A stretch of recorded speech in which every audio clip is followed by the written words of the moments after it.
All right, getting set up here. Move this out of the way.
Oh, hey Ed, Eddie.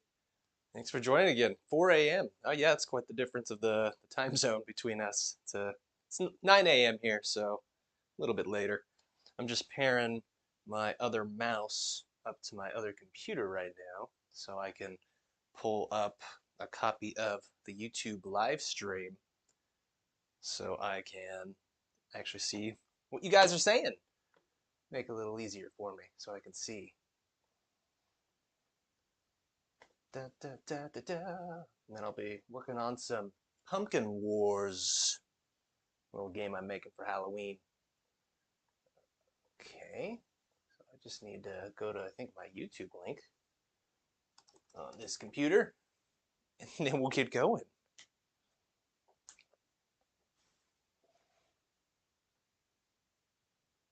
Let's see here, live. I think this is it. Review and accept. Oh, I'm in the wrong account. Oh boy, oh boy.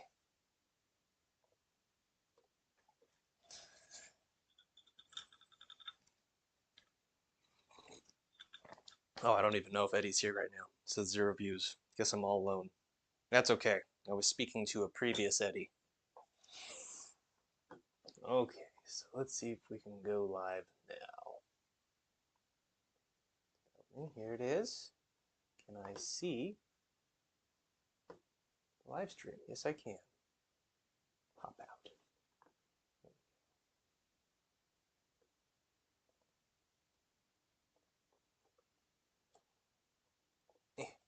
Wish I could make the screen bigger. That'd be nice.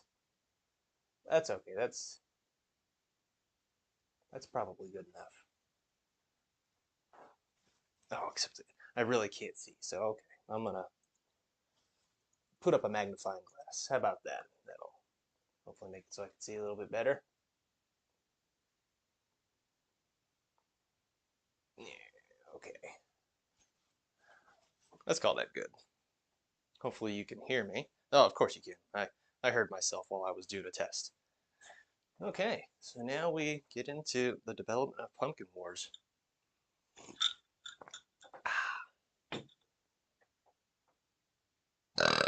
Oh, excuse me. So this is a template from my other game, Bog Frog. I need to get rid of that title. Auto power off. Oh, I need to fix that. Auto power off. Why is there an auto power off? Let's see if we can turn that off. Camera setup, view. I feel like it would be in camera setup. Power save. Is this the one? Power saver. Turn off power save. We don't want to save power. No. Okay.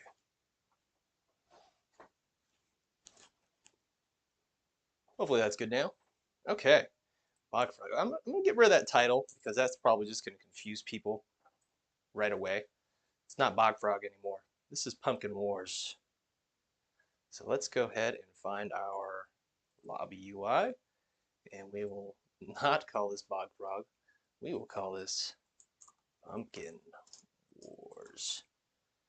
And you don't need, you can join doing that, but you're not going to start the game by eating a bug. Excuse me, oh my goodness. Let's start the game by talking to not King, not King Pumpkin, Pumpkin King. There's a very fine difference. You should know what it is. Pumpkin King and the King Pumpkin. This is King Pumpkin we're talking about here. Okay, start game by talking to Pumpkin King. And maybe I'll change this Pumpkin Wars font to be orange because that's more pumpkin-y like. I can find a nice orange here. Yeah, there we go. Maybe turn the stroke down a little bit. Size up. Oh, maybe not that big. Okay, maybe that big. That's good. Good enough for now? Good enough for now. Okay. So when we play right now, we can spawn some pumpkins, which will block our enemy right there. Our enemy is that frog. Pumpkin King's over here. I should actually make the Pumpkin King huge. He needs to be a beast. So let's go ahead and go to the Pumpkin King. Change battery. Oh, that's why the power is so upset. I don't even have my camera plugged in. It's just running off the battery. Another break. Another break. Let me find my power extension for the camera so we can continue to have battery life.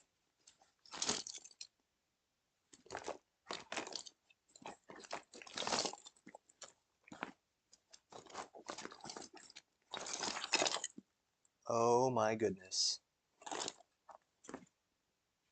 Could it be that I didn't bring my power supply? Of course. Of course. Oh my goodness. This is silly. I don't have my power supply for my camera. So I guess I gotta go use my phone instead. So sad. I was ready to get going, Devin, but I didn't bring my power cord, so that's a problem.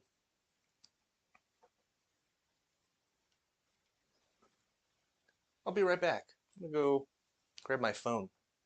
Use that as a video.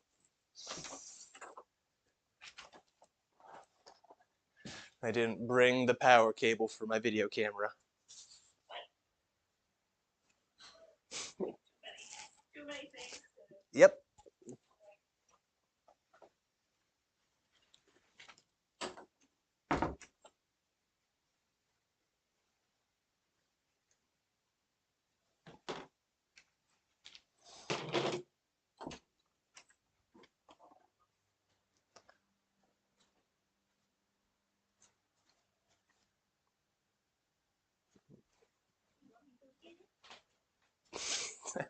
All the way to 4 still for that.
Oh, need to flip that. Got my phone camera here working.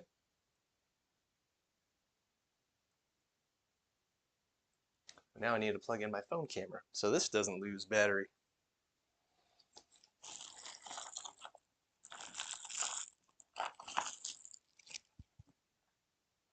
Hopefully this will reach.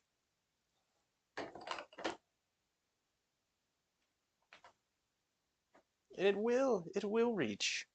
How nice is that? Okay, so now I just gotta make sure you can kind of see me a little bit. It's important. Okay, I think that's good. I think that's good. Maybe I'll put me down there. All right, now we can maybe continue this game dev expedition. Where was I before I so rudely got interrupted by my batteryless camera? Can't believe I forgot the power cable for that.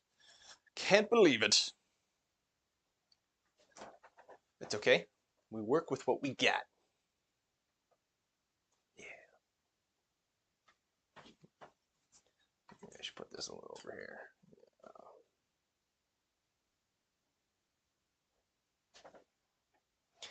Okay. Let's make you a little bit bigger, Mr. Skeleton.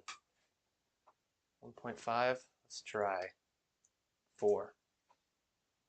Ooh. He is a big boy now.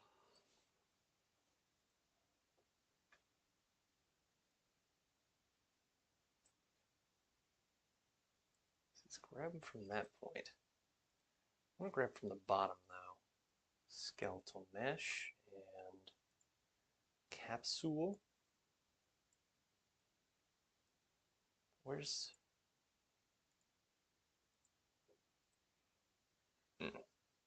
Whatever.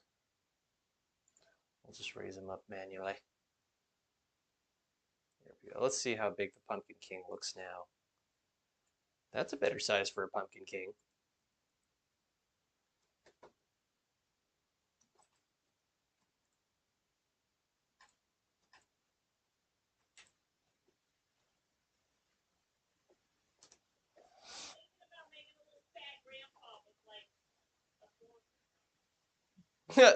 That'll work.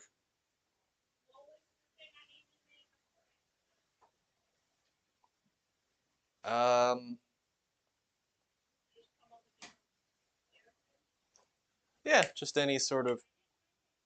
Yep, that was it.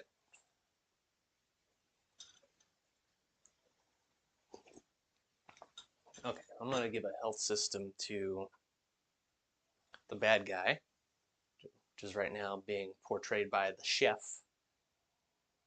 So let's go ahead and give him a health variable. Health. Make that a float. And we'll default him to being, I don't know, 50 health. I gotta figure out how much damage all the pumpkins and stuff are gonna be doing. We'll just set 50 for now.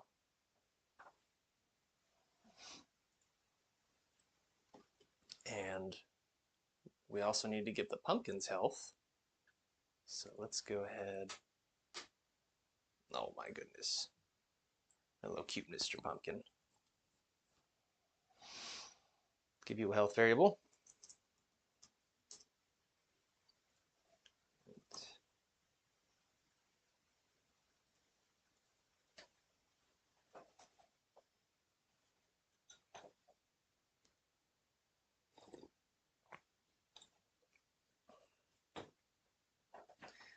Pumpkins, maybe they'll start off with 25 health.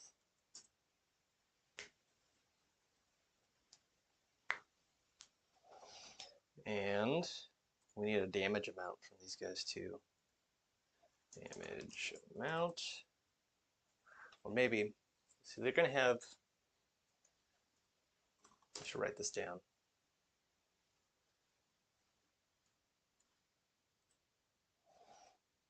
Where's font? I just want to make my font size bigger. Oh, it's the very bottom. Okay. Or I'm using Notepad. I usually use WordPad. Make this nice big font. Pumpkins, melee attack, uh, ranged attack, and so there's going to be regular pumpkins, and then we're going to have some special pumpkins. They have a melee attack, they have a ranged attack, they have speed, seed shooter, which is a slowing attack. It's going to slow the enemies down a bit. And I think those are the main ones that the standard pumpkin is going to have. Melee attack also increases HP points. Okay. So then we're going to have special pumpkins as well. Special pumpkin. Pumpkins. Ghost pumpkin chills enemies. Zombie. Chance to turn to pumpkin. And we're going to have one more.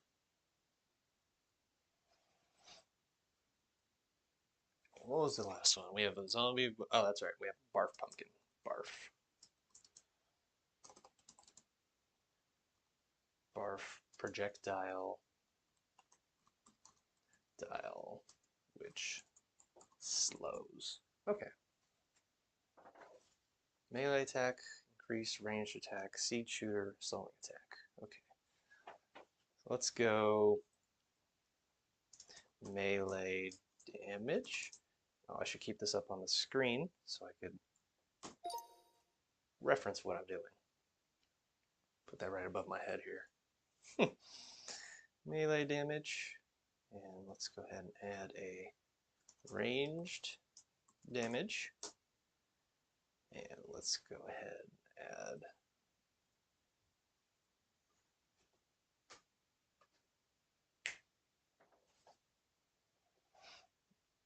add a seed shooter. See, I don't know when you level up your seed shooter if it should just go faster or get more powerful. Let's go faster for now. So we'll go seed shooter interval. Keep that as an integer. Or integer, actually. What am I doing integer for? I thought I turned these into floats. Float. Float. Float. And float. Ghost pumpkins, chill. So let's go ghost chill interval. That'll be another variable we need. We need the barf interval. And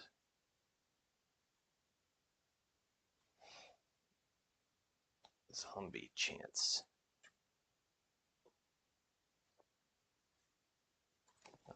Let's chance to turn to zombie. So, okay, we got some variables here. So now we got to set the default for them. So I think maybe we'll go percentages for chance to turn to zombie. So maybe there's a 30% chance at the start, and then maybe level 2, there's a 40% chance, and then level 3, there's a 50% chance. Something like that. Is that worth the upgrade though? We'll see. That'll all come in the balancing. Actually, I don't even know if we'll upgrade the special pumpkins, because the regular pumpkins are going to be able to get upgraded. These specific categories, you'll be able to upgrade your regular pumpkins, melee attack, range attack, or seed shooting capabilities. So okay, let's go barf interval. Maybe we barf every 20 seconds? Is that too long?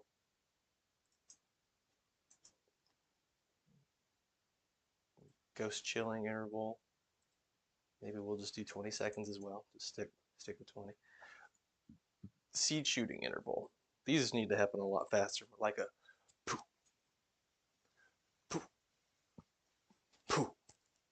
Then maybe by like the fully leveled up, it'll be the timing of like pew, pew, pew, pew. So like pew, pew. Let's try 4 seconds.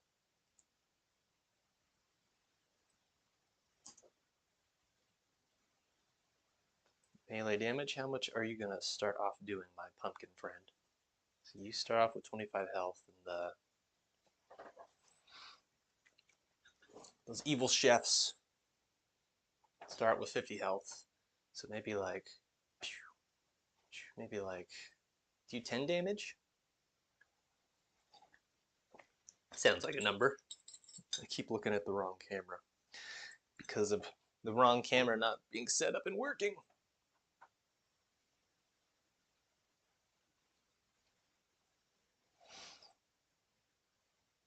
So let's try 10 damage.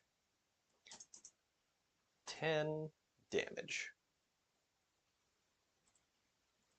All right. So now let's check. I put some tags on my enemy. So let's go to the chef. Search what tag we got going on here. Oh no, I didn't put a tag on here. So let me put a tag now. Enemy. Perfect. So now let's go to our pumpkin. And this, how's this capsule? I guess that's hitting the bottom. That's fine. I'm going to give him a different collision box. Let's just go sphere, box collision. Attackable box. So anything standing this box, yeah, you're going to get attacked. Let's turn this box, it's a pretty big box.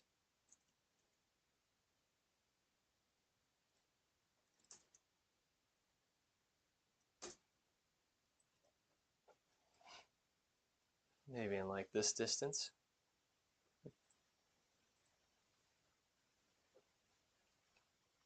Go on component overlap.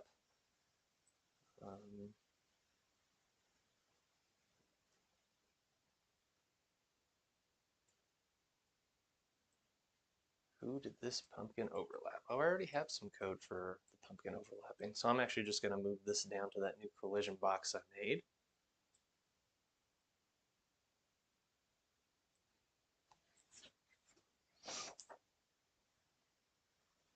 And another actor will go there. Pumpkin type 0, that's fine.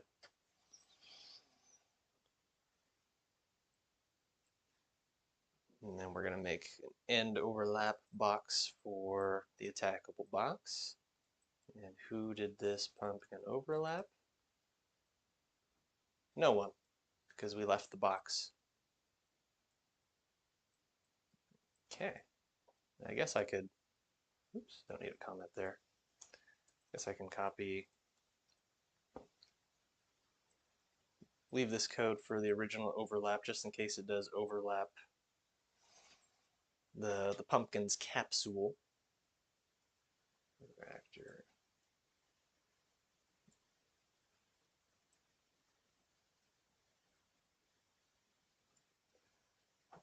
Who did this? Oh wait, am I supposed to put? I need to put self here. That's right. We're sending that we overlapped this pumpkin. Come on, copy, paste. There we go. Self.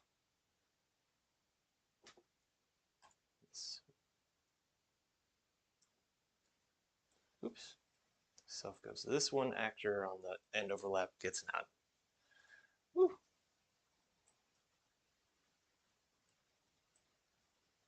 Make sure we plug in the target. That's the other important thing we need. Oop,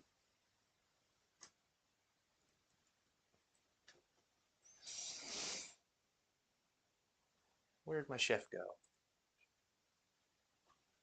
Where'd my pumpkin go?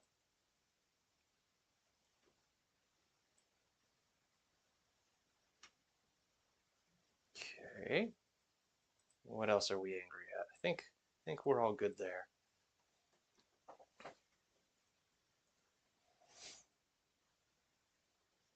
So tackable box. So I should do a check first. Let's see. Uh, contains tag. Actor has tag. So we're only going to send this enemy. We're only going to do this one if the actor has the tag enemy. And if it does have the tag enemy, we're going to let it know that we overlap this event here. And then we're going to go ahead and start our, should make an enum list for the different states the pumpkin can be in. I did that for the chef already.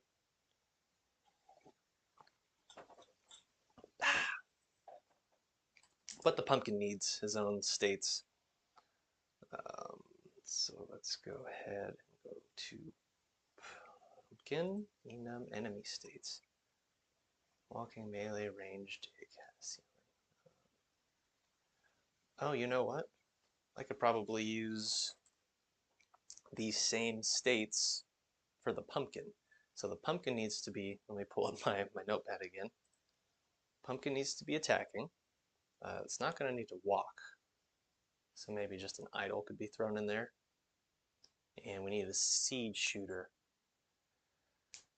Yeah, maybe I'll just make my own special enum for pumpkins, not try to use the same one for the chefs. What is this enum doing in here, by the way? This should be with the enemies. So let's go ahead and drag this to enemies. Yep. And then we'll go ahead and make another enum. Blueprints, enumeration, pumpkin, state, enum. So what kind of states are the pumpkins going to be in? Well, it's going to be an idol, just waiting. There's going to be, of course, just melee attack. It's going to be our ranged attack. And the ghost pumpkins.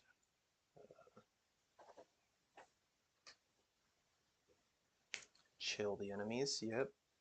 So, okay. Chill. Yeah, I'll just make states for all these. Chill. Zombie bite doesn't need one because they're just gonna have a chance to do it when they bite. It's not like they're entering a new state. They're just always gonna be in that state. Chill, barf. And for the barfing pumpkins, they're actually going to be needing to rotate around. They're going to scan the battlefield for where there's the biggest clump of people near them. So I'm going to go ahead and barf scan. It's going to be one of the other states that they are in. And I think that's good. So now we can add that pumpkin state. Pumpkin state. Make sure we set that to the correct variable. Zombie, pumpkin, where's the states? I guess I could have just typed in states. State. Let's try pumpkin state. Why did it stop typing? Why did it stop typing? Pumpkin state. There it is. Pumpkin state enum.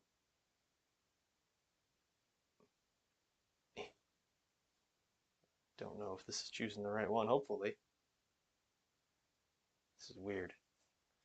Come on, Unreal, work with me. Oh, Every time I click on this, it goes to a different thing. Starter pumpkin anim blueprint.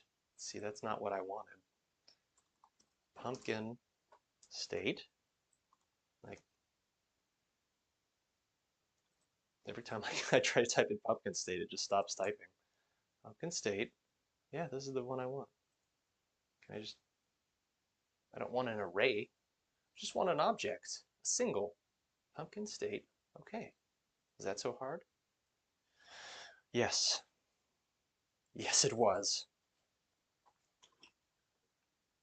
What happened here?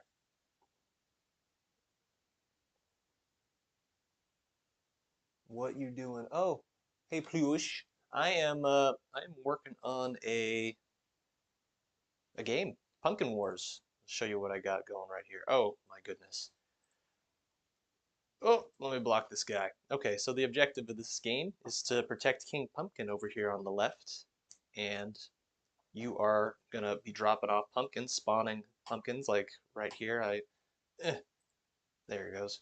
I could spawn a pumpkin to block off the guys. Right now that purple thing in the middle of the screen is a frog. It's a placeholder. It's gonna be a chef.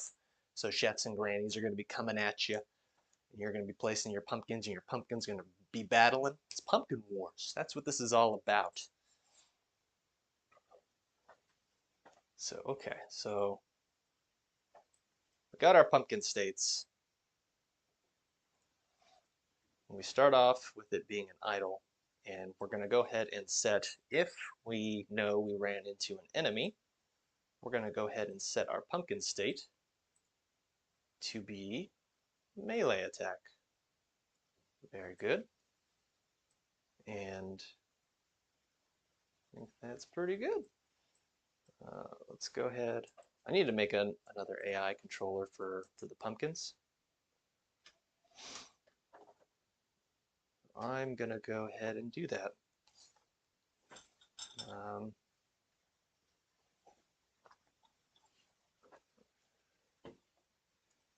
AI BP. Let's go new blueprint class, actor AI controller.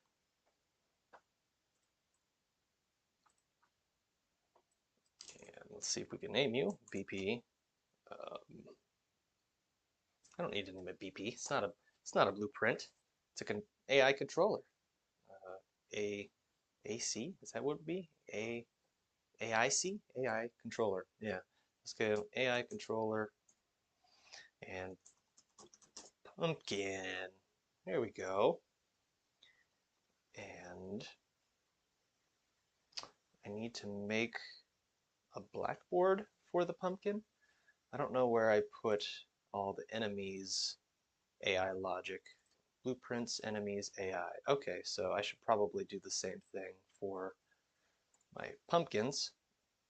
Rename this folder not to global pumpkins, just name it pumpkins, because that gets me confused sometimes. Alright, so these guys are going to have their own AI folder. I should go put that AI controller I made inside the AI folder for pumpkins. Okay, see if I can drag this. Move. Yes, it has been done. Okay, so now that I've done that, I can go ahead and make myself a new behavior tree. Pumpkin behavior tree. And I need a blackboard for this guy as well. NMEBB blackboard. Let's see. No, I'm gonna make a new blackboard for. Gonna make a new blackboard for the pumpkin.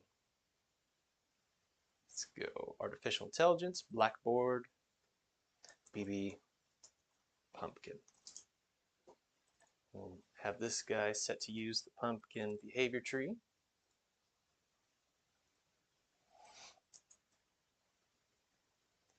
And in the blackboard, let's add some useful things, such as our enum we made, pumpkin state. And it's going to be of the type pumpkin state enum. and self actor. Maybe we'll make an object for who the pumpkins need to focus on. Actor key. Let's name it actor key. We'll go ahead and make that an actor type.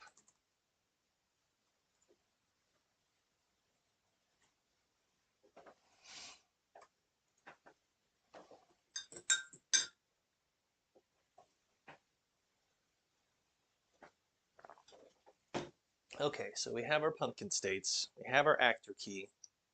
So the pumpkins are going to know what state they're going to need to be in. And the main blueprint's going to control what they're doing depending on what state they're in. They need to know what actor they're focused on. So we have our actor key. I don't think I need anything else at the moment for the pumpkin AI blackboard. So let's just go ahead and go to the behavior tree, and we'll just go ahead and do some selectors. So we're going to make this one only work if only work if go over here to pumpkin state is equal to idle. Okay, so if it's in the idle state, we're just going to wait. Simple as that. Just wait a second. Okay, copy this. Can I copy this? Can't copy a selector? Really? Looks like you can. Control C. Oh, okay. I did Control C, but I actually had to right click and do copy. That's weird. Okay, so it's equal to, so change both. Forgot to change that. Okay, so this will, oh, you can only have one selector. Well, my goodness. I thought you could have multiple selectors, and that's not the case. Result change both. Maybe it's because I changed the observer report? No, it's not because I changed the observer report. So, okay.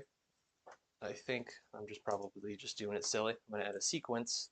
The sequence is going to be the one that goes and checks all these guys. Come on, you can hook up. There we go. All right. See, that wasn't so hard. So that one we're gonna change back to observer observer abort self. So result change. Let me adjust this setting here. I thought this was abort all self.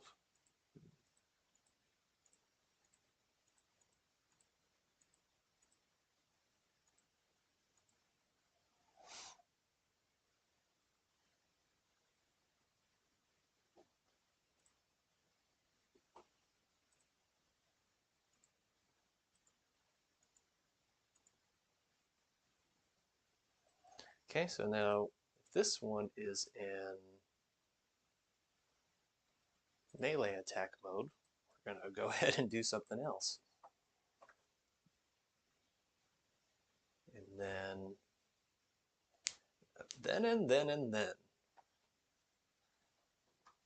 We'll go ahead and copy this again. Probably won't paste. Yeah, it's so weird. Whoops. Copy, paste. Oh, it did that time. Weird. So if this one is equal to ranged attack, we'll do something else. And then if this one is set to chill, we'll chill.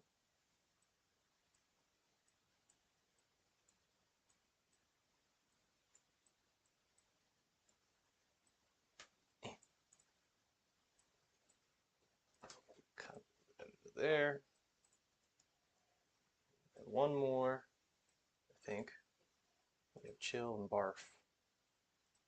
Oh, we have barf scan too. Oh, excuse me.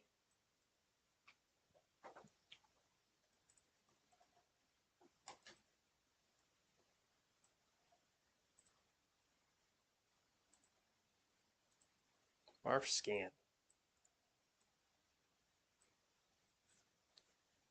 Okay. And we got some stuff going on.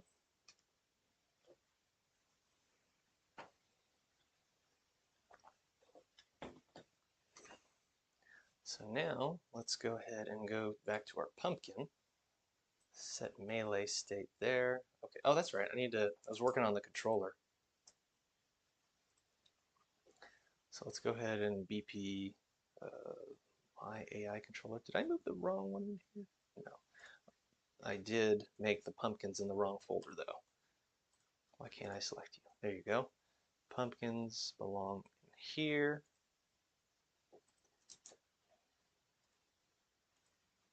We're going to go to our pumpkin AI controller. And we're just going to go ahead and say run behavior tree. Got our pumpkin.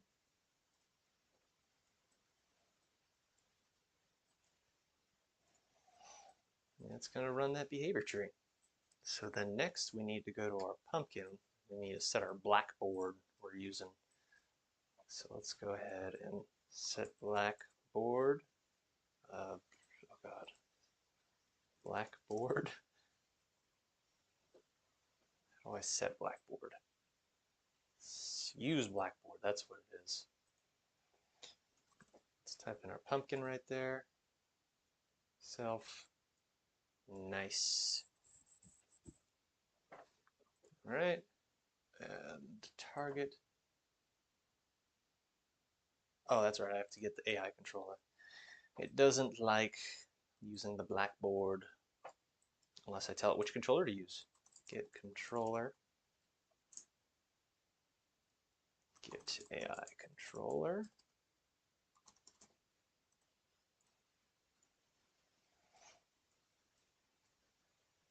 That'll be our target. It still doesn't like this. Okay. What don't you like? Target is not a pawn. Therefore, oh, that's right. The pumpkin isn't a pawn. Uh, yeah, the pumpkin needs to be a pawn to have an AI controller. That's right. So let's go ahead and reparent this to a pawn. We all happy now? Oh, it's all happy now. And that makes me happy. Okay. That's right. Forgot my king crown. It's very important.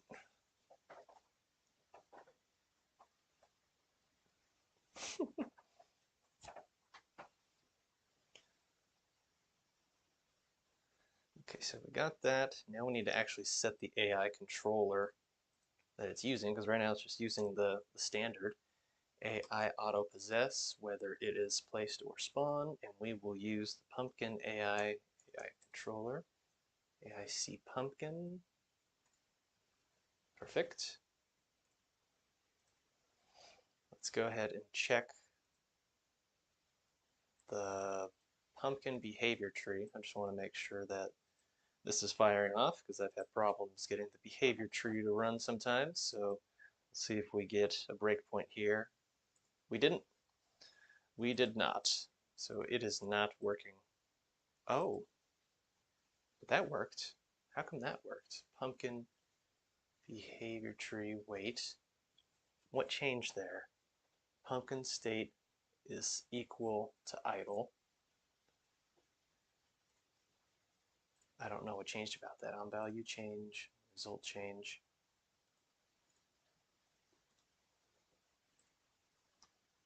So as soon as I block him,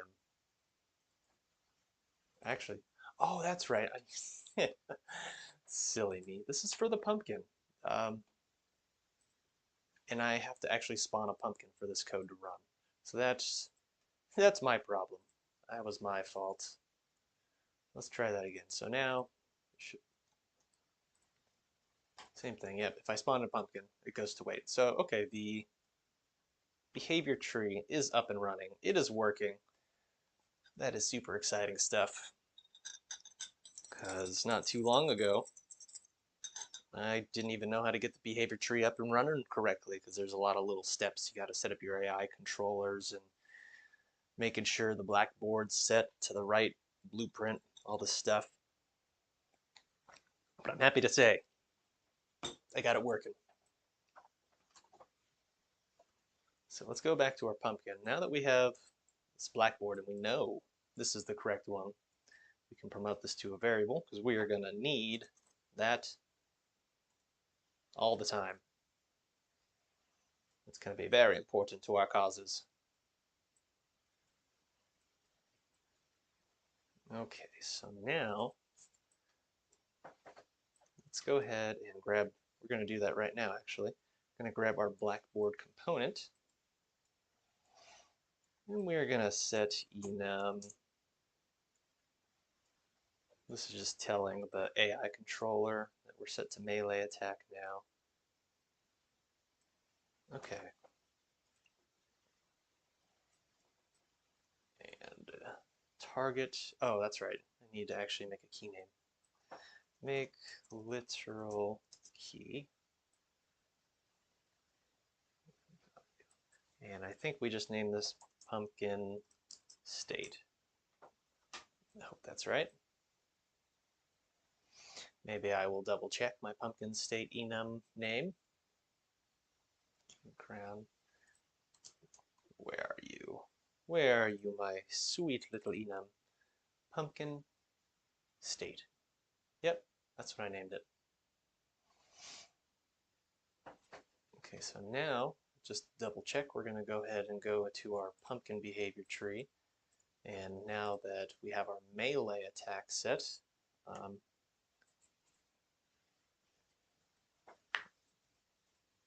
let's go ahead and let's do a wait. Just want to see if the code runs, that's all. Make sure we're getting to that state. Okay, I will spawn a guy right there. Oops. Right there.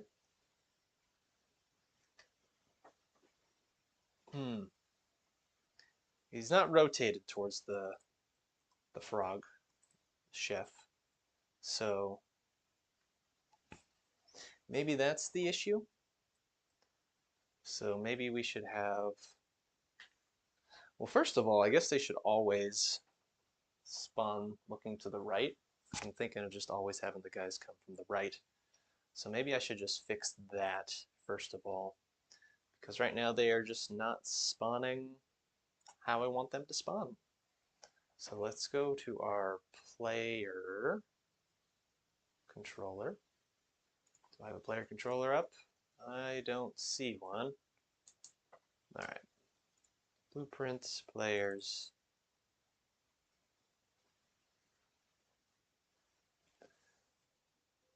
The king of the mountain is in the house. That's right. The king of the mountain is in the house. Thank you for that. Grumble Braids. That's a good name. Grumble Braids. Okay, so when we're spawning our spawn pumpkin from seed, where's that go? Spawn from seed, spawn transform. So we're just going to go ahead and break this apart. Break! Split! Give me your rotation. We're going to split your rotation. And I don't know if we need to add 90 or subtract 90. Let's try adding. Let's try adding negative 90. Yeah. I need to magnify my screen over here so I can actually pay attention to anyone who's talking to the live chat a little bit better. I don't know how long ago Grumble Braids is talking about the king of the mountain. But I saw it eventually, and that's what counts. Let's go ahead and make transform. Whoop, plug that into there. We're going to need to break your rotation out. Dragging in all these wires. One wire leads to the next. Okay, let's see which way the pumpkins are spawning now. Boop, boop. Oh yeah, they're spawning the right way. That's good stuff. It's quite a block though from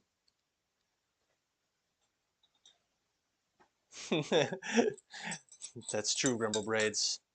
Thank you for noticing my kingly attire.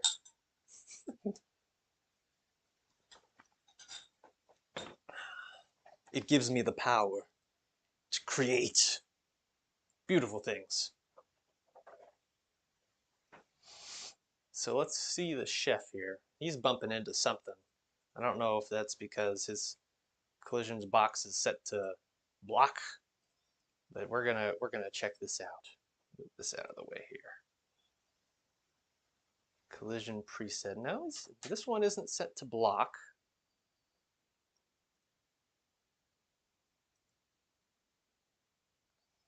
Okay. So if this isn't set to block. Oh, but I did tell him to stop once he was overlapped. So that could potentially be an issue. So let me check here. Pumpkin behavior tree. So I have that set to wait. Okay. Do some debugging here. So let's see if it gets to this spot. Who did this pumpkin overlap? Spawn a pumpkin here. Okay, it does that. That's good. And then it stops. Yeah, so then it sets it to melee attack, which is good. And then it sets the pumpkin state to melee attack, which is also good. But then the pumpkin behavior tree doesn't run this node, even though melee attack is true. Why is this happening? Observer of self. Oh, aborts. Self, none.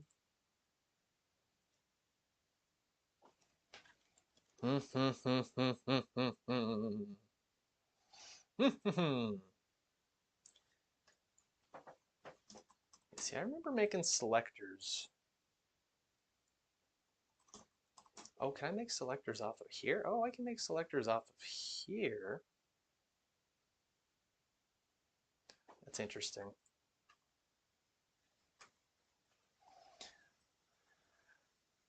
But I can't make selectors off of selectors. I can make selectors off of selectors. Why couldn't I make a selector before? I just wanted to select. That's all I really wanted. So can I go you to you? Can I go you to you? Huh! I can. That's so strange. So let's just go here. Forget this sequence. This selector. This selector is just going to select between all these different guys. That's all I really want. I don't need a sequence. I thought I tried this before and it wasn't allowing me to drag more than one pin off. So I'm not sure why it's working now, but hey, I'm not going to complain. Value change, value change.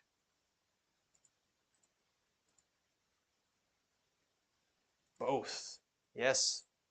Abort everything. You are always the priority. Now let's see if this works. Let's see if this works.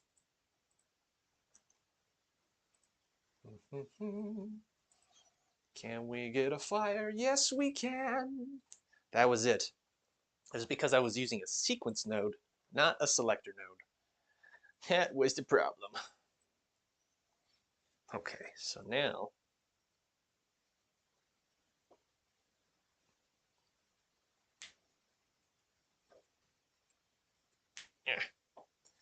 rethinking my strategy here just a little bit.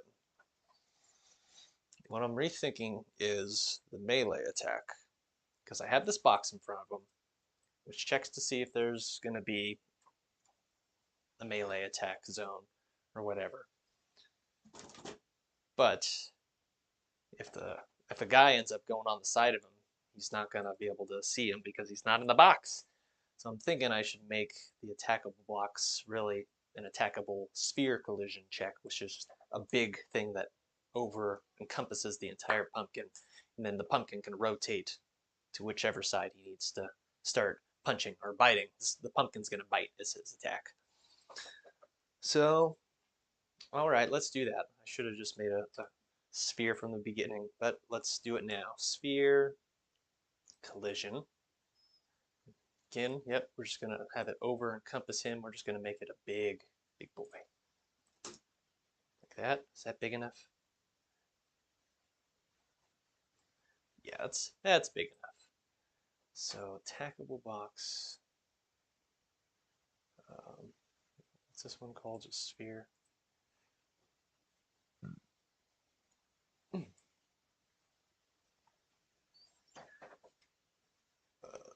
We'll just name this one attackable sphere. How about that? Let's find the references to this box. Oh, excuse me. That's right. I need to just replace these overlap events. And I think that should be it. So let's go ahead and grab those overlap. Begin overlap. And I will just replace you with you. What's up, Vizarg? Bruh, how's it going? Just working on some Pumpkin Wars here. Doing some developing. Get rid of that attackable box. Get our attackable spear. And when we end the overlap here, we're going to replace you with you. You with you. Get out of there. Yeah, that's better. Okay. All right. All right. It's looking good. It's looking good. So, on the component end overlap. Who did this pumpkin overlap? No one. So we could just get rid of this box now. We don't need it. There's no need for it. What's up, Vizarg? I'm creating Pumpkin Wars. This is let me show you right here. Still early in development, but you're gonna play. Ooh, hell yeah, new game Pumpkin Wars. Let me turn off this.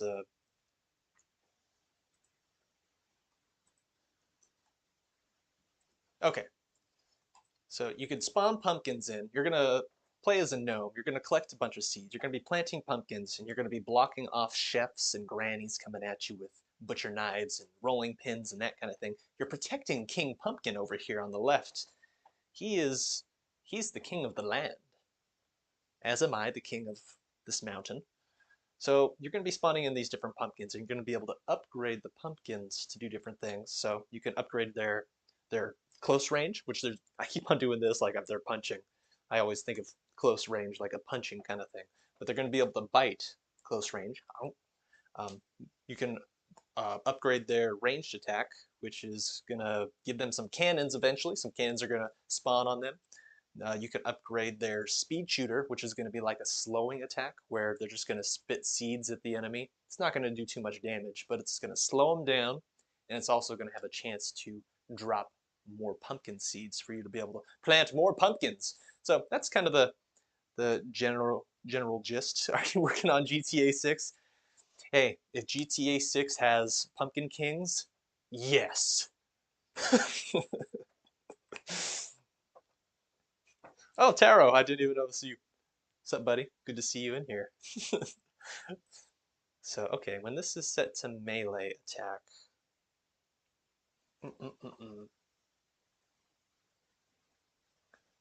What kind? I should make a state for what kind of pumpkin I am, too.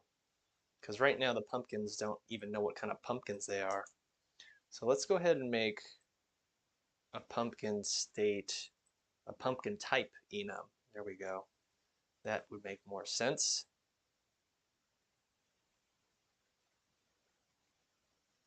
Yeah, why not? Pumpkin type enum. There's already a pumpkin type? Oh, no, I just can't have. I typed in a bad character. I didn't like that. It was very angry at me. So we're going to have our standard pumpkin. I guess I don't need to write pumpkin. I'm just going to write standard. We got our standard. We got our ghost. We got a ghost. We got our zombie. And we got our barfer. And actually, I'm going to switch the location of this ghost and zombie. There we go. There we ghost. Uh, this is made on Unreal Engine 5, my preferred engine of choice. Okay, so when we activate our melee attack state, we should also play our melee montage. Actually, no, I should make an animation blueprint for the pumpkin, and if they're in an animate state, if they're in a melee state, then they'll just always be playing the melee attack. That's how I do it. Okay, we have a game plan. Let's stick with it now. Now we go ahead and go to our pumpkins, and not the blueprints though. I need to find the models. That's what I'm looking for. Models, pumpkins, animation, Star Pumpkin animation blueprint. Here we go. Okay, so let's make a new state. State? Get state? Create state? How do I create state? State machine. New state machine. State machine. There we go. Let's go cache. So we'll go ahead and just go to an idle animation here, if that is true. But we can also go from this idle animation to biting. Let's just stick with just the biting for now. So we can go to this if, oh, that's right, I need to actually go and make sure we have a reference to the pumpkin. So get pawn owner, we're going to go ahead and get our VP pumpkin.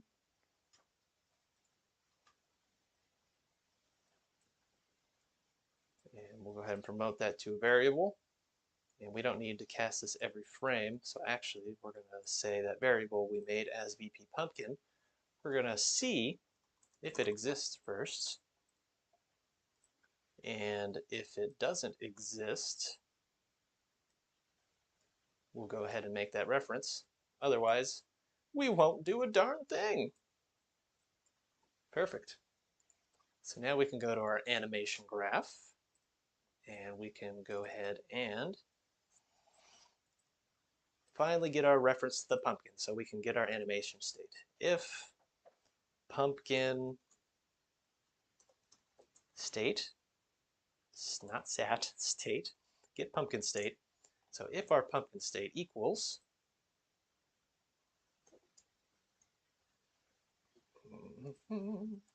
melee attack, then we can go here. Hurrah!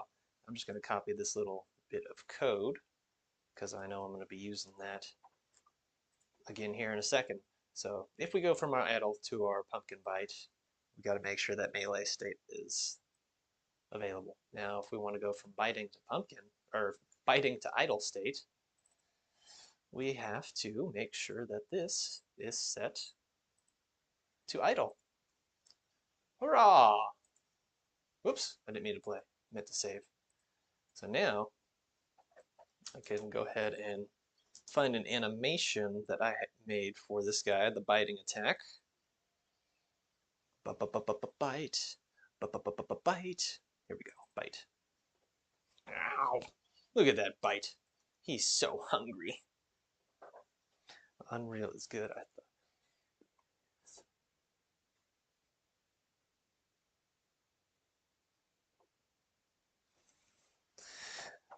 Goes either way, Taro. I mean, you can optimize stuff to work in Unity. Unity's a good engine. It just it depends on how you use it, just like anything else.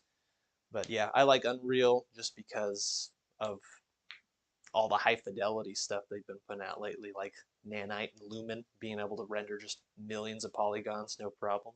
That's pretty cool. Lumen's pretty cool. Some real-time ray traced lighting effects. And yeah, I don't know. The blueprint system actually is what inspired me to get to Unreal in the first place because I've always been into coding, but always had a hard time with coding. So the blueprint system in Unreal just makes being able to see the code so much easier. I I enjoy it. Some people like sitting down with just lines of code. That's their thing, but not for me. Not at this point, at least. I've been enjoying the heck out of working with blueprints. The visual scripting system is amazing. Okay, so we need to notify here. Notify is gonna let us know when to send off an event. Ow. So right, ow. I think somewhere around there is a good spot for when we should send off the state of when we're gonna do some damage. So let's go new notify, and we'll just name this bite. Easy, easy peasy. So now we need an event in the pumpkin here. Let's go ahead, add custom event. We'll name this one bite. Source Engine? No, I have not played with Source Engine myself. I've, yeah, pretty much all my game development experience is in Unreal Engine. Long time ago, like I played with other smaller game engines like RPG Maker. I don't even know if you'd call that an engine. I mean, I guess it is, but Dark Basic, that was, I think it used C Sharp. I did a bit long time ago using Dark Basic. Game Maker, again, another like little tiny game engine. So I've played around with little tiny game engines here and there throughout my time here on this planet. But Unreal is where it's at. Telling you, Unreal is where it's at. Okay, so now we have a bite event. So let's go ahead and apply damage. Apply damage. Yes. Base damage, how much are we going to do? We're going to do this amount, the melee damage amount. And, okay, that's good. And actually, I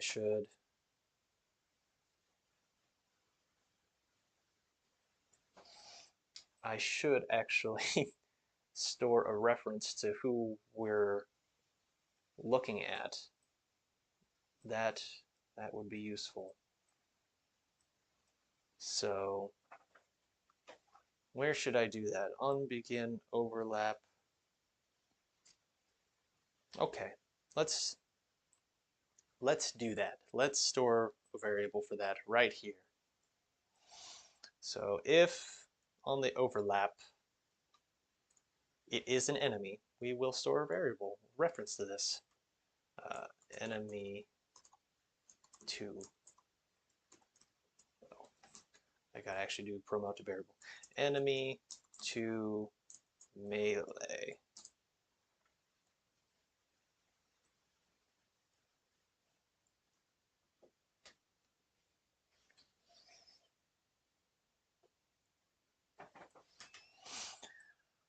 All right. I should probably set that as an actor key too, maybe? I'm not sure. Because I'm thinking the enemies are going to be able to punch and shoot if you upgrade them with the guns, but maybe the guns will only work at a certain range. We'll see. So we'll go ahead and make sure when we do our bite that we're grabbing reference to our enemy to melee and send that over to the damaged actor. Or, or, or, is that all there is? Is that all I have to say? Or, I was thinking about making it so the bite would maybe overlap multiple people if there are like 3 chefs around a pumpkin. and you did a bite, maybe you'd like bite all of them. But nah, I think I'm just gonna have the pumpkin just lock onto one enemy at a time. Maybe like because there's gonna be other attacks that do uh, a burst damage to more enemies at once, like the ghost chill effect or the barfing slowing down. Like that's gonna affect multiple people at once. But the bite seems like when you bite someone, you're probably only gonna be able to bite one person at a time. So let's just stick with apply damage to one person at a time. We'll do melee damage. Him. Okay. Let's pull up our chef, our frog chef here, and let's go ahead and should give a few comments to some of this code here before I get lost. Um,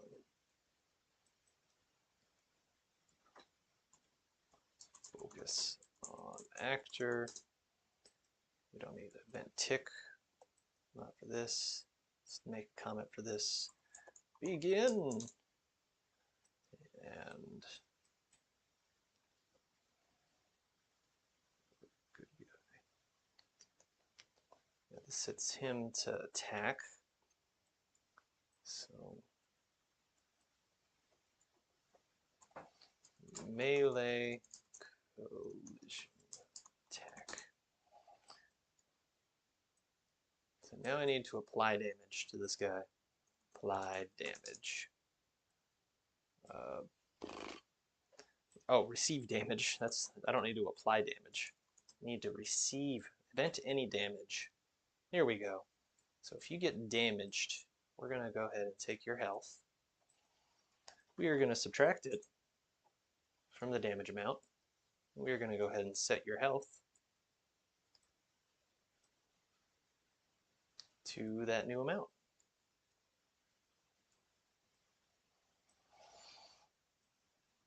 Stack you guys up right there. There we are. Then we'll do a check. We'll see if our health is less than or equal to 0. If that's the case, we are dead.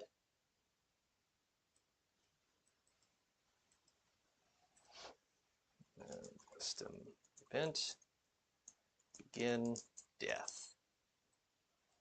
So if it is true that we are less than 0 health, we will go ahead and begin death. And maybe I'll just do a timeline of it shrinking into nothing and then destroying it. Just a quick little thing. So let's go ahead and add timeline. Death. The death timeline. Go ahead and set actor scale. Update. Make you go to a lerp. Whoops, not slurp. We want a regular lerp. Lerp.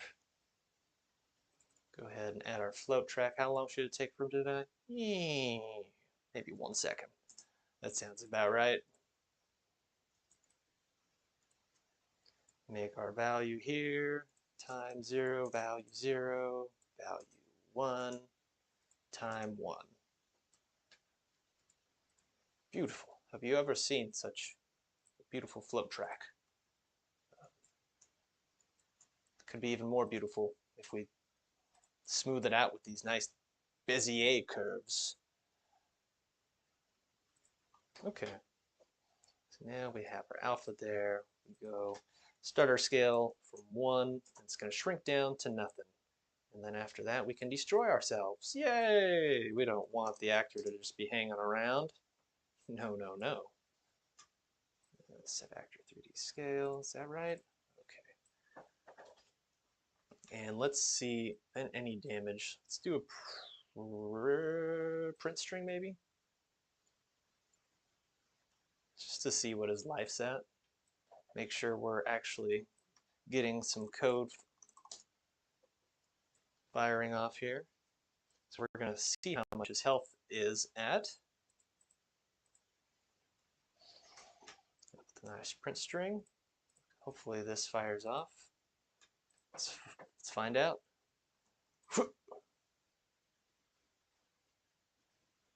He didn't enter the state.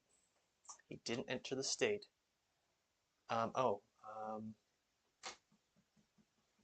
Why didn't he enter the state? So did he fire off any damage? I don't think he did because it would have printed something. So where lies our issue? So we're in the chef right now. Pumpkin. Let's go to our pumpkin. Let's see if this is... The bite isn't happening. That's right. The bite's not happening because the animation isn't happening. Why isn't the animation happening? So we need to go back to the pumpkin animation blueprint. Pumpkin. Is this the... Oh, is this the starter pumpkin? Wait, starter pumpkin. Starter pumpkin. Oh, that's the pumpkin king. Here's the starter pumpkin. Oh, I think I know the problem. That's weird. Where are the... Oh, that's right. I'm inside here. Okay, here's the problem. So I made this beautiful state machine here, and I saved it as a cache, which this is what has the references of the animations going from the different types, idle to melee or whatever it is. Yeah, I only have the two, idle and melee. That's all that's in here right now. And I have this nice new cache. We'll just name this animation cache. I mean, it's all animation. Whatever, main cache. I don't even know if I'm going to use anything else, any other caches. So we'll just go ahead and plug. I just get the main cache. Main cache. We don't need the idle because that's already in the main cache. Let's plug that straight in. Okay, let's give this a whirl now that this is plugged in. Got our pumpkin there, blocking off the guys. Oh, it looked like he entered a bite animation. It looked like it. Oh, that's another thing I forgot. A couple more things I forgot. So first of all, we need to go back in here and we need to change our bite animation to be looping because right now it's only doing one. And we don't want that. We want more. We want more than one. And then secondly, we need to go to our event graph. We need to find that bite, event bite, and then we need to actually call bite off our pumpkin. So bite, that custom event we made. Brilliant. Whoops, I need to drag the starter pumpkin out. Let's save everything. That's a good thing to do. Oop, there's our pumpkin. Ow. Oh yeah, he's biting now.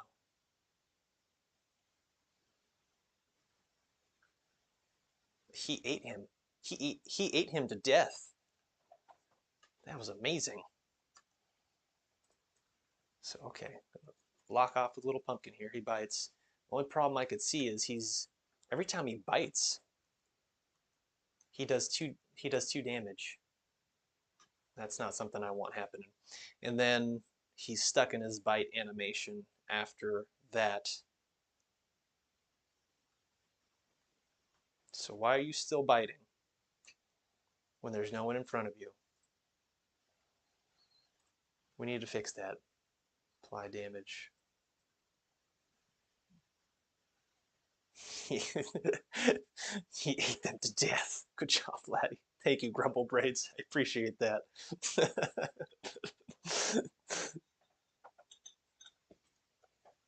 Oh, I'm out of drink. That's okay. I have another drink here. Oh, this one's getting kind of low though too.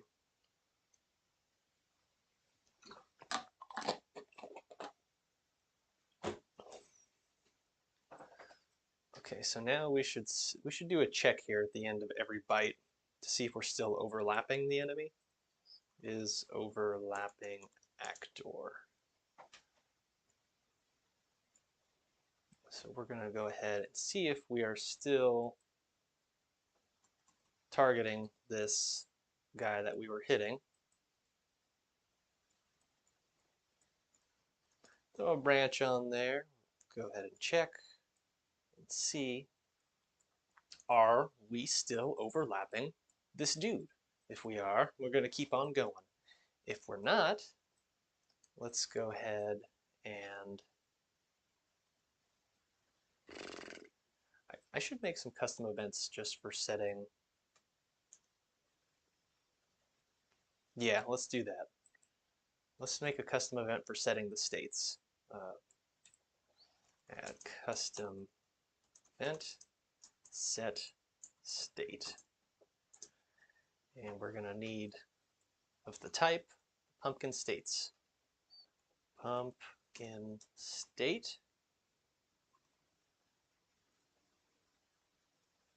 State. State. State. Same thing. We're going to go ahead and set state right there, there, and set value as enum. I could have just made this a function. I probably should just make this a function, but whatever. Get state.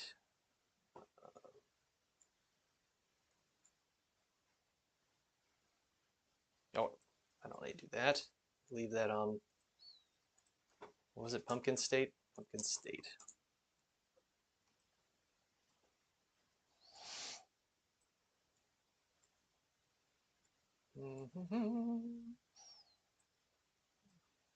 Okay. So we have our set state there. Pumpkin. So then we have our check here. If we are overlapping someone, that guy, still, don't do anything. But if it is false, we are going to set our state to idle. Perfect. Perfect.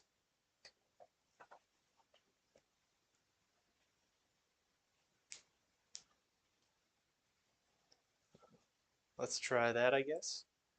So spawn in a pumpkin there. Oh, missed. Spawn the pumpkin there. He does his damage. And then, oh, good, he stopped. He stopped biting. That is what I wanted to do. He ate them to he ate them to death, and then he stopped biting them. I wasn't actually paying attention to the death of the chef, which is the purple frog. I'm just gonna. He just disappeared. Okay, so that's what I thought was maybe happening. I made that beautiful timeline, which is supposed to shrink him and everything, and it's not even doing it. So I know what's happening here. It's updating every frame. It's trying to scale down, that destroys the actor. I just need to put this destroy actor on finished on the timeline. And that should be good. We should have our chef frog shrink down after he dies. Watch him go. Meow. Yep, that's it. It's been shrunken into the ground. Back where he came from. He will turn into dirt, which he once was. Okay, so we got our death. That's good. That's good. Maybe I should make the pumpkin face the character. I'm not sure which character. Oh, that's right. I need to fix the life issue. Let's focus on that. The pumpkin is currently taking double life away from our chef. And that's not right.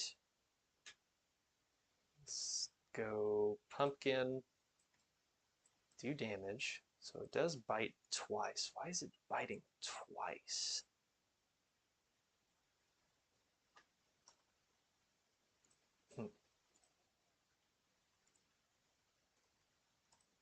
So I'm gonna let this fire up. Does the bite once. It just does it right away again.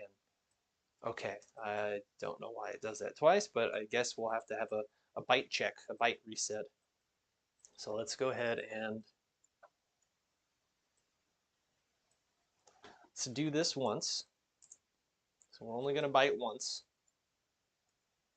Sounds good. And then we'll make a custom event for add custom event for bite reset.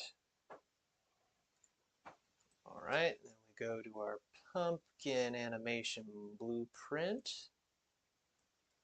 And we're going to need, actually, I need to go to the actual animation of the bite. That is important. Oh, something else I think I noticed too in cache of the state machine. The idle animation wasn't looping, so I just need to make sure I loop that. Boop. Yeah, it wasn't looping. It is now, though. So now we got to go ahead and find that byte animation. And at the end of this byte, or maybe at the start of the byte. No, we'll go at the end of the byte. Notify, notify, byte reset. I don't know again why it's triggering 2 times, but this should solve that problem.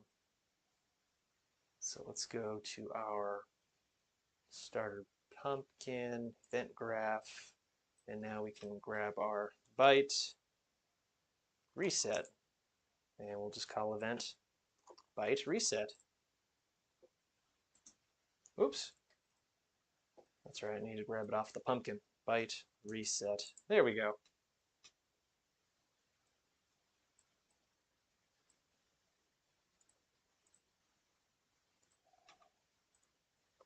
All right. Let's see how much damage he does now. 30. He's still doing double damage. Why is he doing double damage? Why is he doing double damage? I should make sure I'm not spawning in multiple pumpkins, I guess. I don't think I am.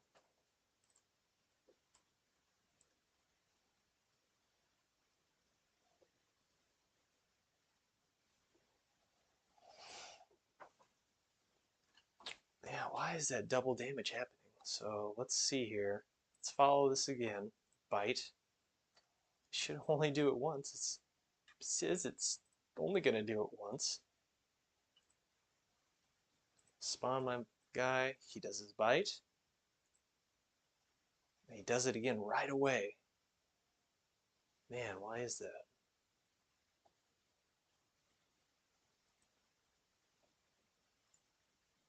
Does 2 bytes. If I check out the do once, does it still only...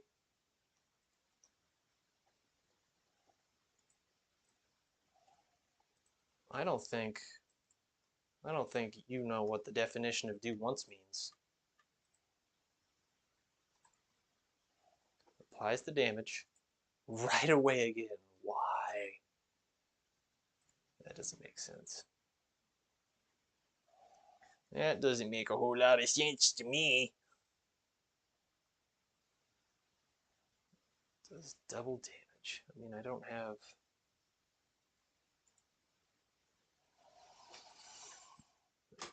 I only have one event. Just the one byte. So it does the byte. I guess let me make sure I'm not spawning extra pumpkins on top of each other. That's the first thing that comes to my mind. But I don't feel like that's it. But it could be. You never know.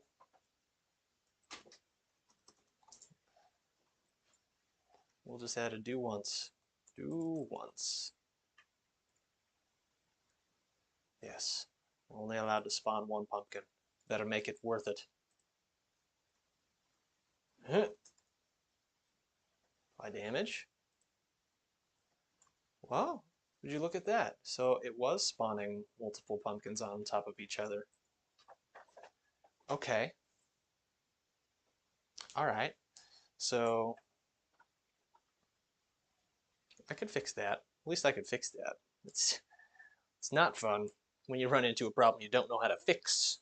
Then you're just stuck floating in limbo for days or weeks or however long it takes you to figure it out or give up. BP player. So okay, we're gonna do that once. Custom event able to spawn again. So I'll just do the same thing. I'll put a do once on there, spawn actor, and then maybe delay. Let's promote this to a variable. Time to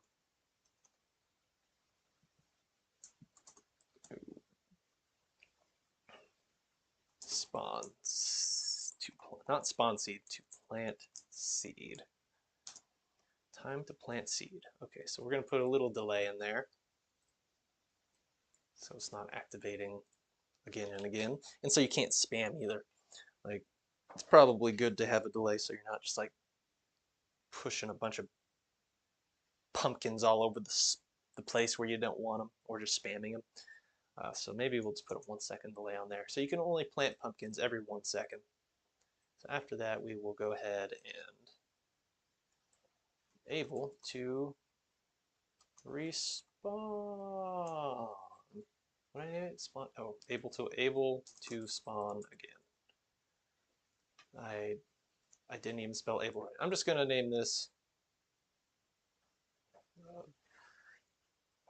able to spawn. There we go. Able to spawn. Maybe I like resetting the name. Reset spawn.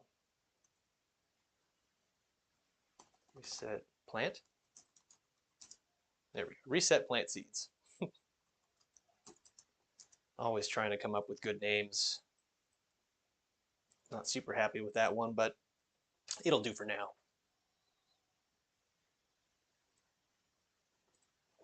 Okay, so now, oops. Good, he's only doing the damage he's supposed to because there's only one pumpkin there. Yay.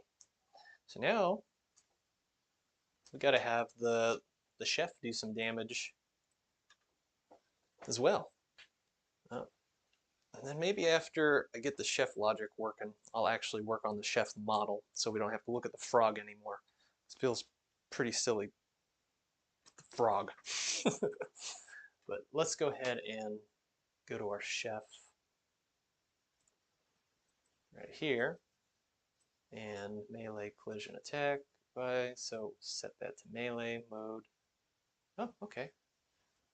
I forget if I made an animation blueprint. No, I didn't. Uh, and I should maybe wait actually to make the animation blueprint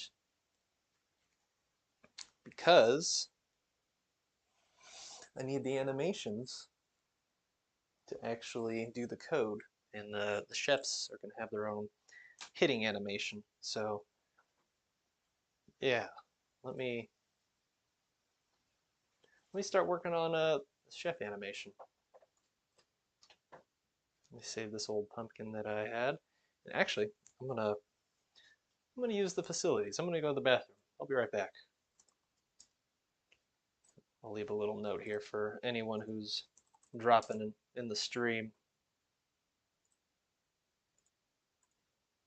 Make it very apparent.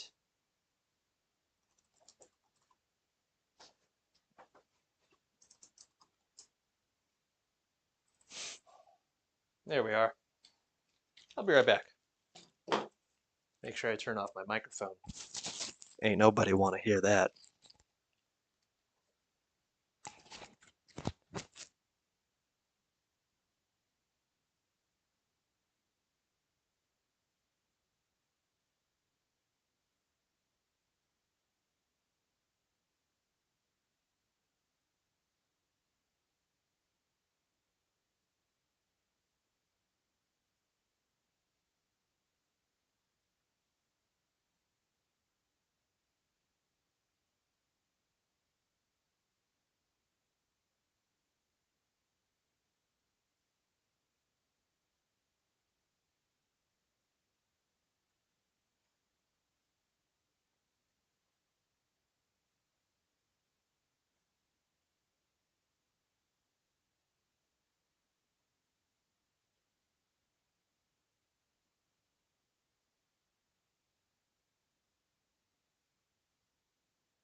I am back.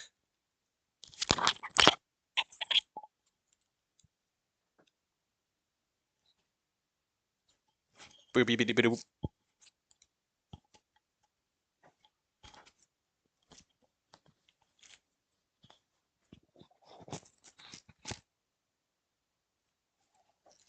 Okay, I'm back. I already said that. I'll say it again. I'm back. Okay, so I was gonna get the farmer going. Oh, that's right. I need to put on this. Very important.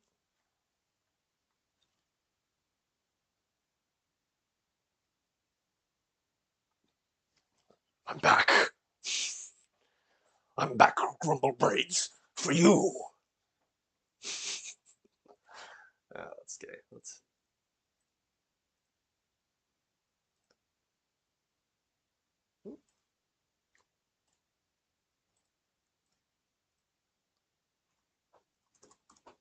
Import GLBGITF. Don't know how to call that what it is. Okay, let's find. Let's find the the humans, the farmers, and the chefs.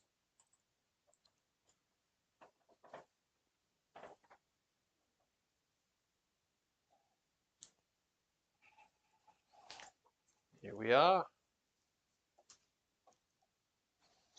We have some characters, bits and pieces at least. Shoes, shirt.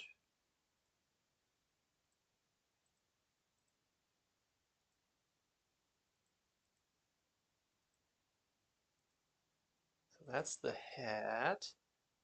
Oh, it says hat right there. Okay. For all these other pieces, hands. Hopefully this all goes to the granny.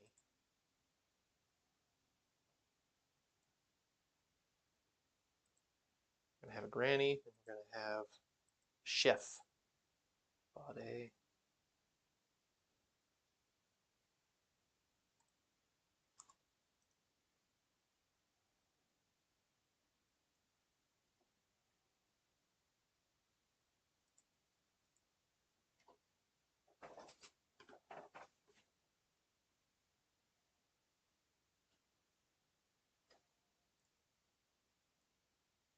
Ugh.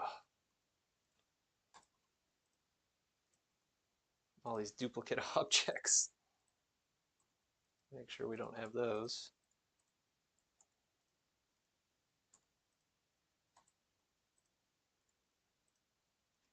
Is that a duplicate? Yep, that's a duplicate. Duplicate neck? Yep. Duplicate face? Yep. Okay, hopefully that's all the duplicates. I should save this right away. Chef and Granny.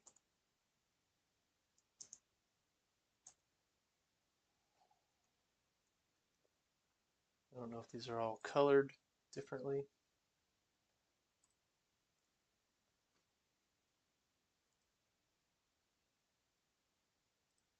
Should name this one Skin. Looks like the skin color.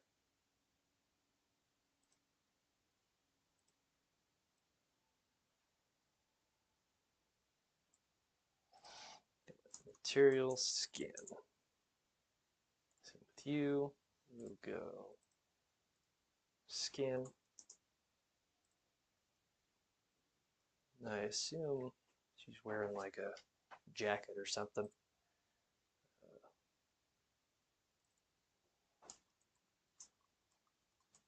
Let's name this one dress.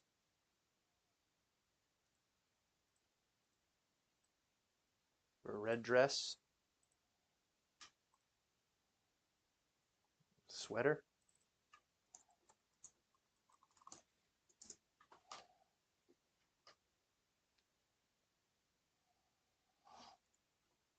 What color to make her sweater? Blue? Red and blue? Purple? go purple. We can have different colors too once this gets into Unreal. I'm just setting materials just to have something.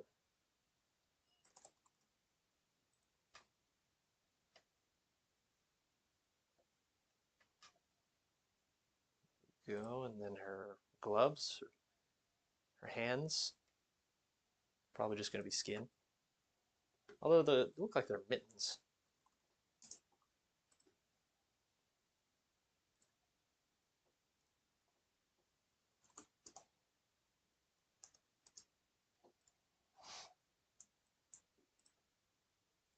Color should your shoes be, Granny?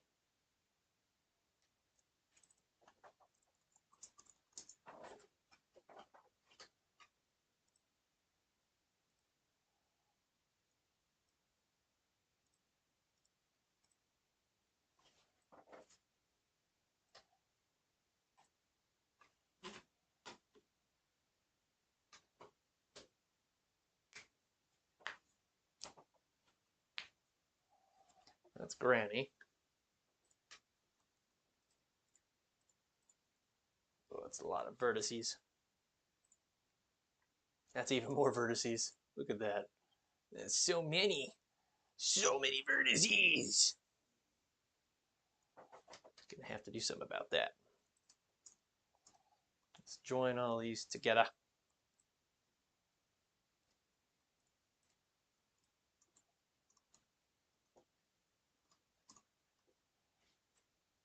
Let's see how much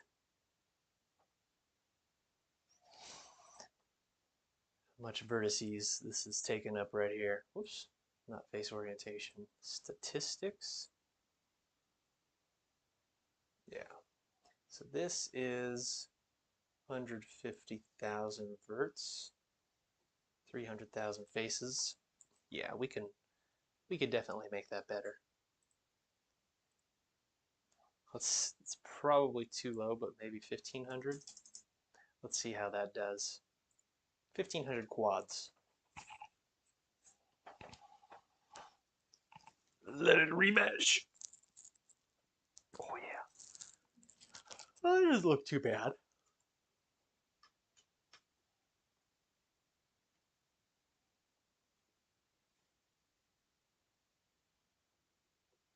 Yeah. I think, I mean, there's quite a bit on the feet still, and then I feel like there needs to be, oh my God, we have pieces missing. It's horrible. It's horrible. I guess I'll just fill these in.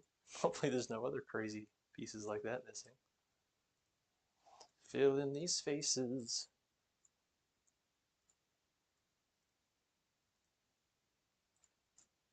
Fill. Okay. Any other weird, there's some weird cuts going on here. Can I still select individual pieces though? That's the really important part. Yes, I can. So we're gonna go ahead and make you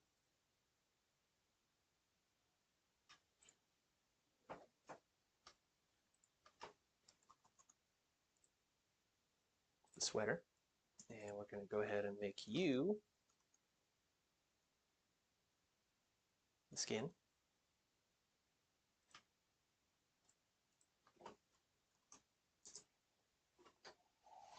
And the hair, I don't remember what I did with the hair. Dress, I'm just gonna change this to dress.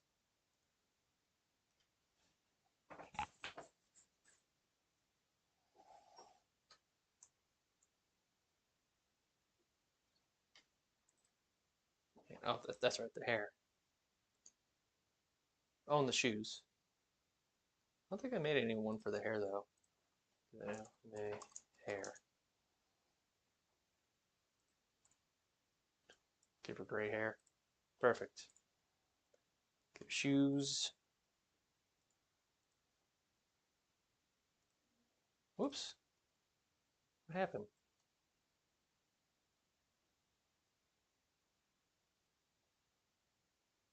I don't know what happened.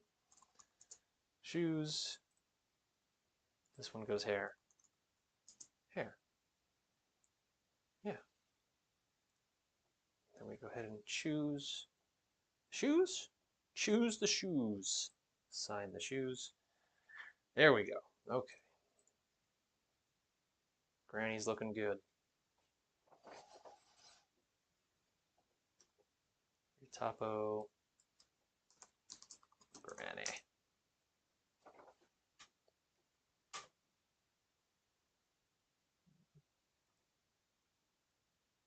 Pull up the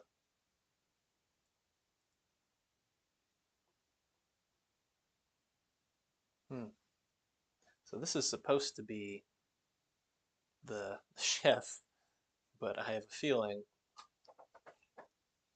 I was supposed to use some of the body parts from the granny as well.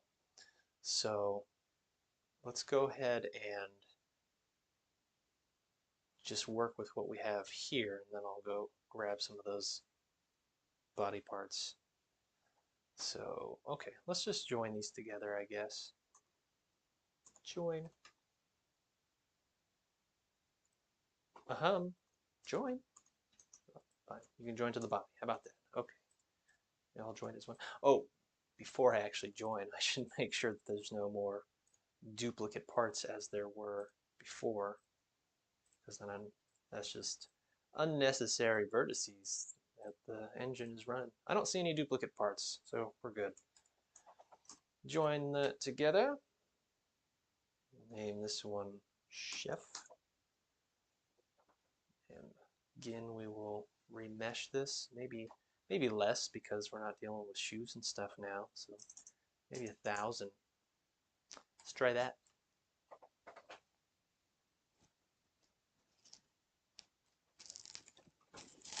Woo. Balance in here.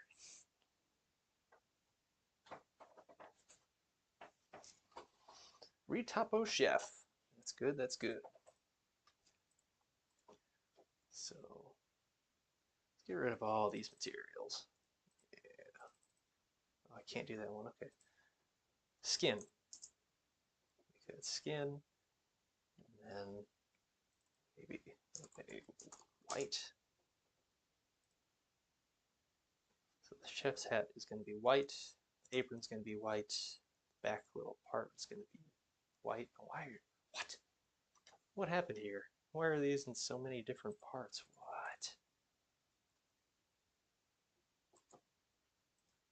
What? I don't like that.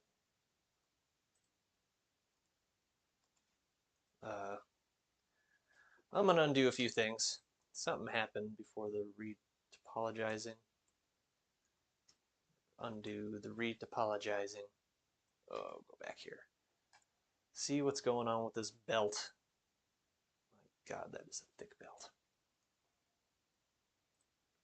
Can I grab this belt in one piece? Yes, yes I can. Why after retopologized it did it freak out?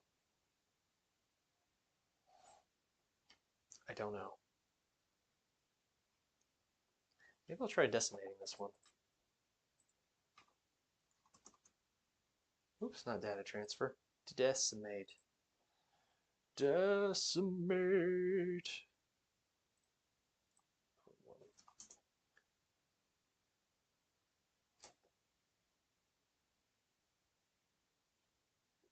Point one's not bad, but we could go even lower probably. 0.05.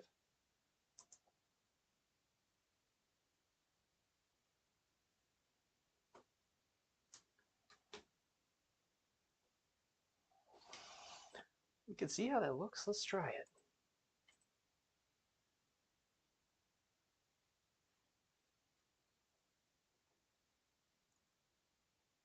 Oh, my God. Did that decimate anything? It still looks like there's just... Oh, it didn't apply. I thought I hit apply. Apply. Applied on you. Can't be applied with shape keys. What? Why do you have shape keys on you?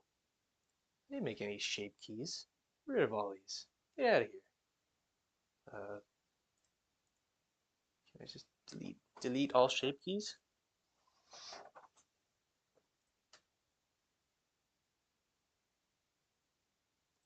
Why does it take so long just to delete a shape key that I don't even remember making? This was made in Nomad Sculpt. I don't think Nomad Sculpt can do shape keys. So that's pretty funny.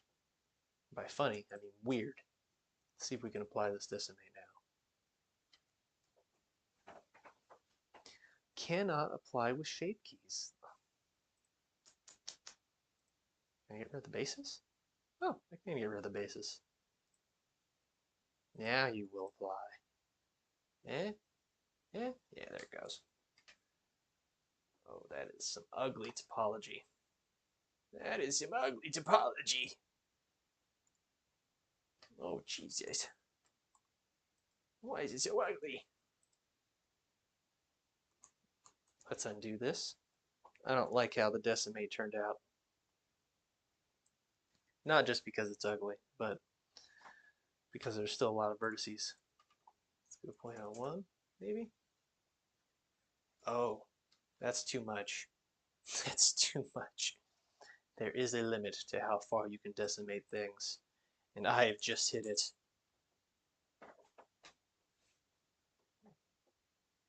It's a little bit better. Still kind of iffy, but at least if the parts don't fall apart, that's good. I'm actually going to do something here. I am going to remesh this one the way I had it before when things were falling apart. I just want to compare how many faces I'm getting between using a quad remesher and decimating it. Okay, there's our quad remeshed one. Faces 3,900, so about 4,000. Then if I go to my chef and I turn on decimate, faces 6,000, a couple thousand more. So can I push it further? Let's go 0.2. Faces 5,000. We're getting closer. 0.015. Oh, that's getting a little too much. That's getting a little too much. You know what? Let's check out the retopologize chef again. Quad style. So are these still? Yeah, these are still like separate objects, which is super weird to me.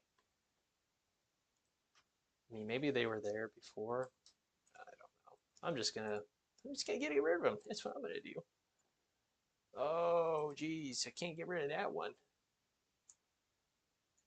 Can't get rid of that one. No, I can't. You know what actually would be easier? Trying to deal with all this silly stuff. It's just deleting it. Here we go. Look at all this nasty, messed up stuff that's left behind. Oh, God, what is all this?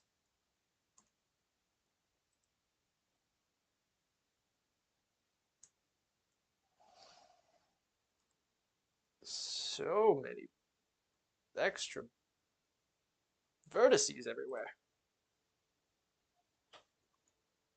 My God. It's horrible. Kind of regret my decision sticking with the quad now. I wanted to save a few extra vertices, but okay, that wasn't too bad. Could still see some weird funkiness going on like this. What is this? What is this? This line right there. Get out of here.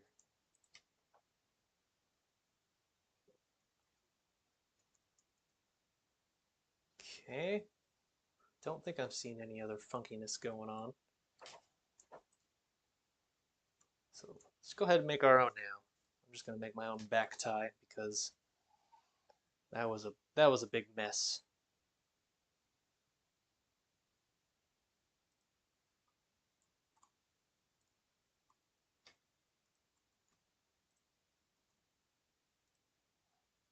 Whoop.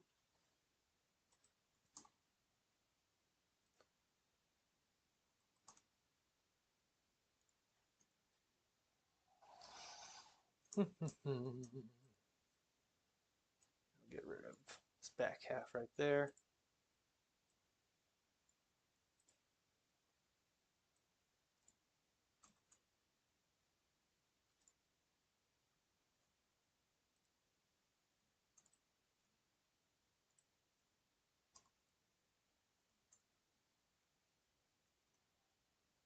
Maybe just have a little thickener here. What's it called? Solidify.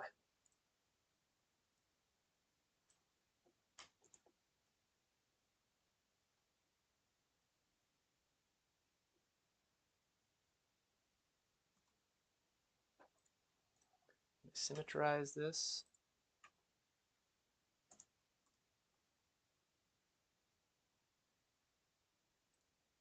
Make sure that on that side, that's good, that's good. Ah, much better belt. Oh, Jesus, so I thought.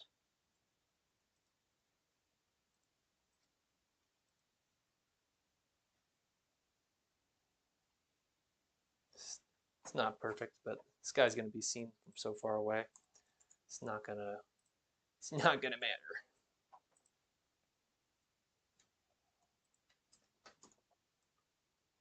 Oops. I should apply that modifier first to solidify. Then I could join it with him. There we go.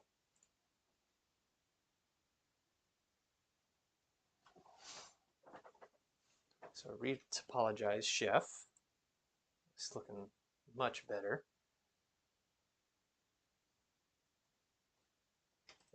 Should probably apply some skin to him. Oh, excuse me.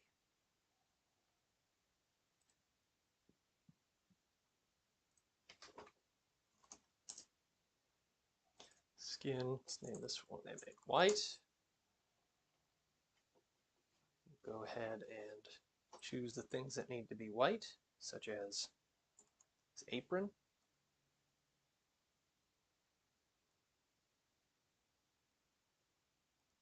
And his hat. Nice.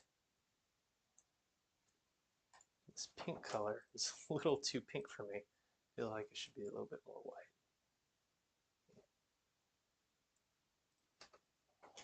Not that I'm not going to adjust that in Unreal, but maybe his torso shouldn't be skin. Like most people probably are wearing like a shirt. Or not. I don't know. Let's have him naked. Whatever. What we need to pull off the granny to make him work. So I need. Whoops. Come here, Granny. Now you're mine.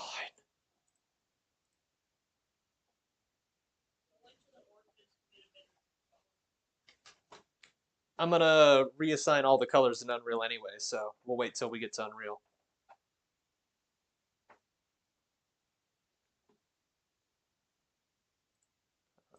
Let's see. Face, neck, legs, and shoes. That's all I need. Let's try it. Beautiful. Separate this. Hide this granny. Now we have a chef. Yes. A naked chef. Guess I can make his pants.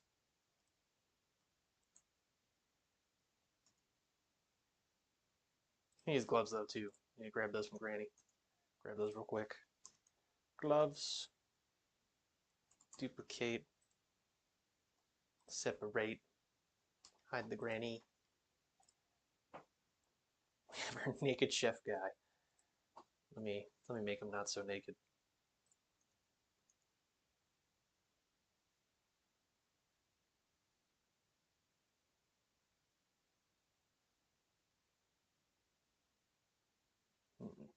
Actually, let me make a new material. Pants. We'll make you blue. It's a good pants color.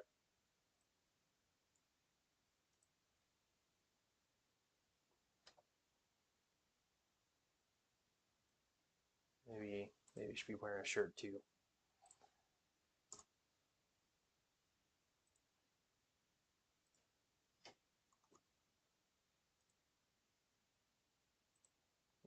Give him the dress for his.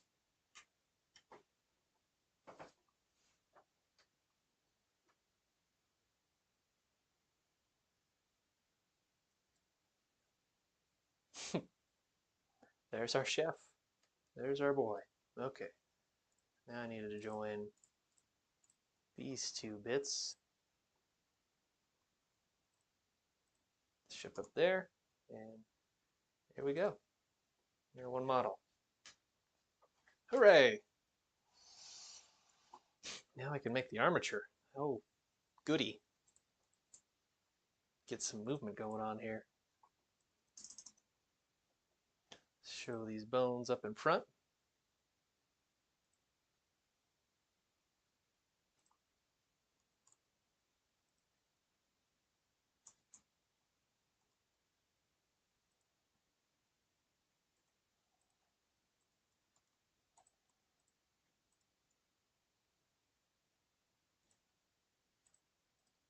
Subdivide this a few times. Oop.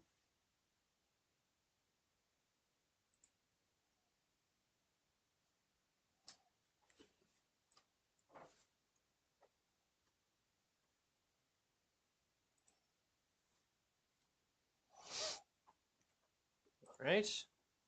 Spine. Spine 2. Head. Make sure we name our bones. 490.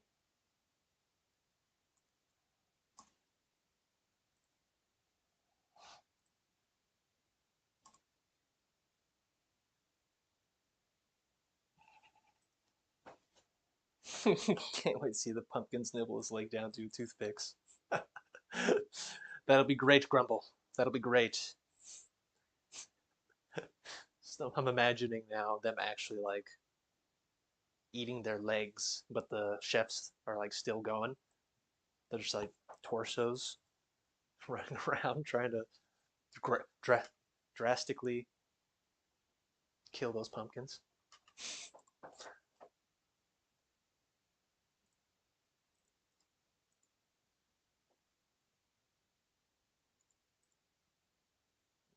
I think I only need 2 cuts actually. Bicep, forearm, and hand. Yeah, that'll be good. Bicep dot R, forearm dot R, and hand. That's right, you guessed it. Dot R. Give you a little bit of a bend in your elbow there. Make sure you know which way your elbow is supposed to bend. It's important. Too bad pumpkins won't make chef's special pie made with real chefs. Or will they?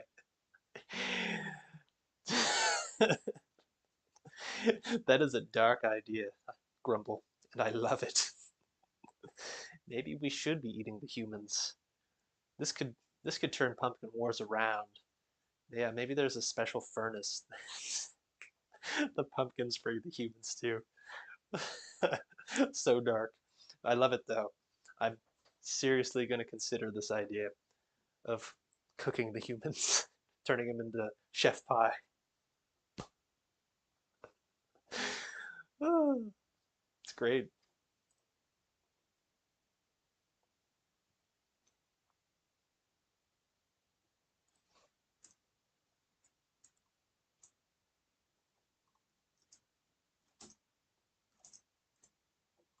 Give him some legs here.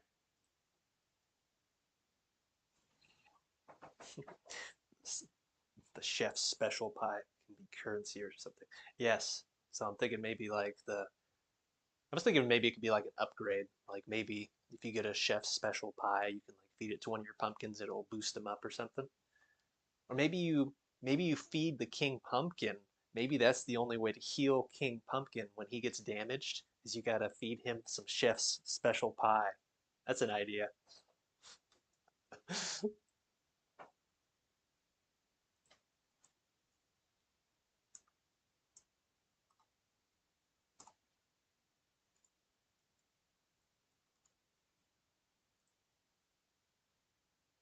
like a good spot for his leg. So we'll go,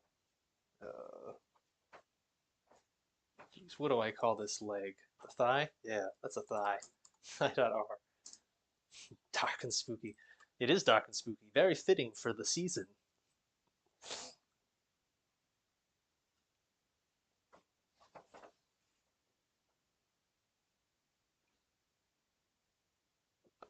We call this the calf. I always want to call it the foreleg. It's just the calf. It's not the right, it's the L, the left side. Thigh.L. Oh, I should make sure I name these all .L. Of course I named them dot. That's not the right side. It's the left. .L.L.L. Go. Name this one foot.L. And we need some IK bones. That's what we need. So I'm going to go ahead and extrude off this guy. Boop. And off of this guy. Boop. We will name you foot IK.L. And we will name you arm IK.L.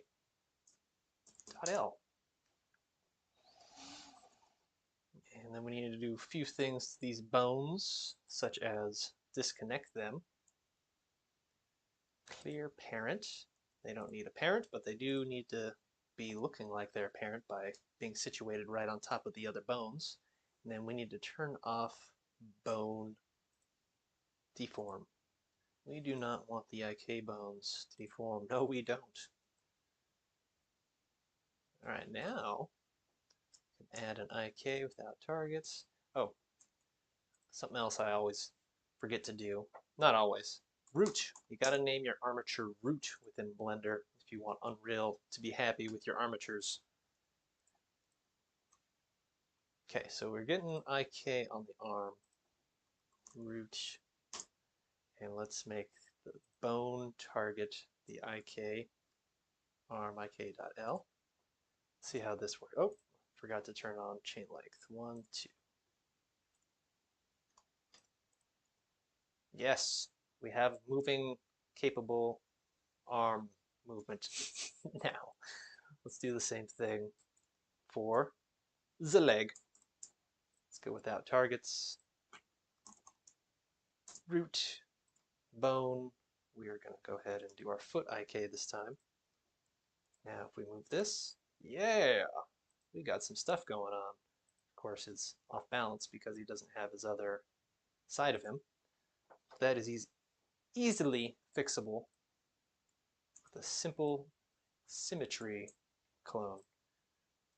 Oh, wait, that leg looks like it was a little rotated. Just clear these rotations real quick. Okay, now let's try symmetrizing. Symmetrize. Oh yeah, beautiful. Just like that, we have ourselves a full skeleton. So now we can go ahead and take our armature, or our mesh, parent it to the armature with automatic weights, and let's see how he looks when he's moving around now. Yeah, he has some sort of movement. Yeah, yeah.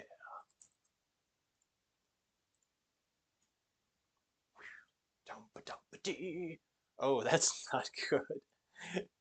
So his, I should have seen this coming because his chef apron is a different part of his mesh. It's going to be deformed really weird like. So I have a couple of different options. I could keep the, let me turn the bones off so you can see what's better going on. Whoop. Oh, his foot's needs to be weight painted a little bit better too. I could make his apron a physics object and have it actually like bouncing up against him. But because there's going to be so many of these guys, I feel like that's a big waste of resources. So I'm just going to do a little weight painting and just try to keep the apron on as best as I can. Sucks weight painting this kind of stuff, but let's see what we can do. Weight paint and oops. First of all, let's have auto normalize turned on. That's always a important thing to have.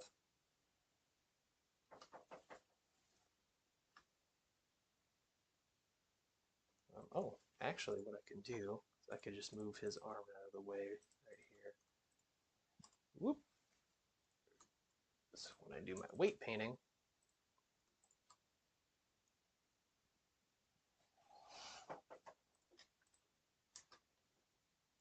I should make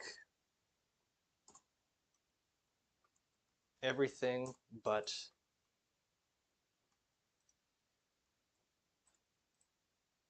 the apron invisible so I can weight paint that specifically. Okay, here we go. Oh, I didn't make the body invisible. Is that a problem? It might be. So I'll have the legs too. Yeah, why not? Hide it all. We just want the apron. So on that, oops. Armature first, then the mesh, weight paint. And I want to be able to draw through, so not front faces only. Let's hope this is actually getting the back. Yeah, looks like it is. This one. I don't know why it's not getting those sides over there. There we go. Just bigger. That's as big as it goes, I think.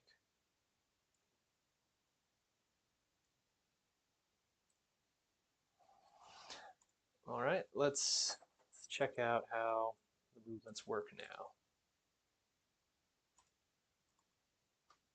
It's not great.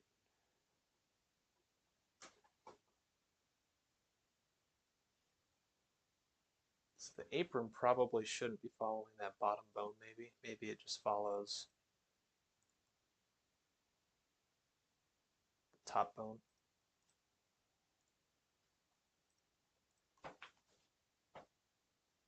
No, because if it follows the top bone, then that would be going inside of him, and that's not good.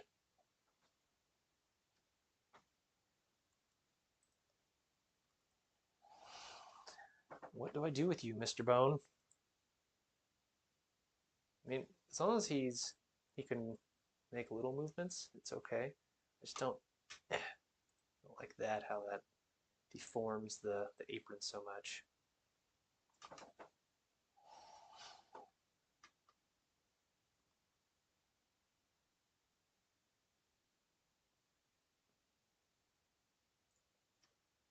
But maybe I'll just live with it for now.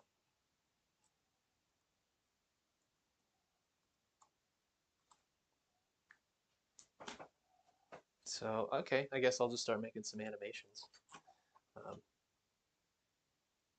could always work on the weight painting for the apron more down the line, or do the physics route if I want to. Because, yeah, weight painting, I've never understood how you're supposed to weight paint clothes. That's, and have it like stuck to an armature. That, I guess that's part of weight painting.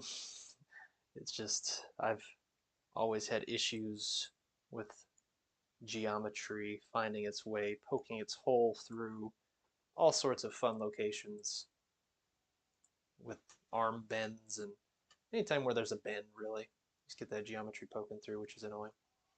So let's go to Dope Sheet, Action Editor. We're going to make a walk cycle. Wow. Wow.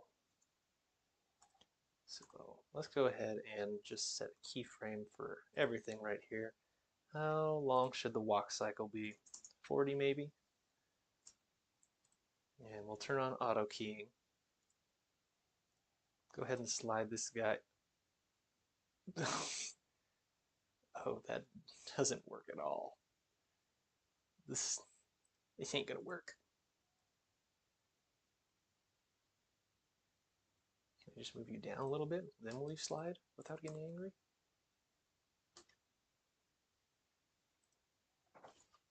Yeah, let me make sure. I don't think I set my bone constraints correctly. I didn't put a chain link on him. That's right. I need to have a chain link. There we go. Now he's not affecting his arms. It's only affecting his legs. And okay, that's not right. It's not even moving his middle part. So still got some weight plating to do apparently, because there's a bigger issue at hand. Why do you have any influence over what's going on here? You shouldn't. You shouldn't, I'll tell you right now. Get out of there. What about you? You got some influence too? No. No influence for you. No. None. None.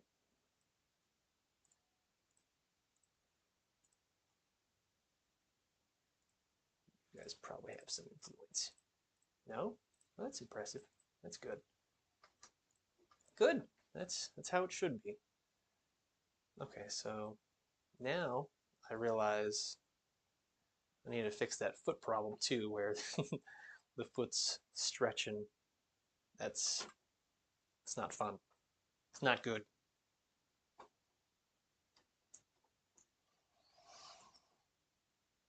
So we're gonna go ahead and click on just the mesh. We need to unhide everything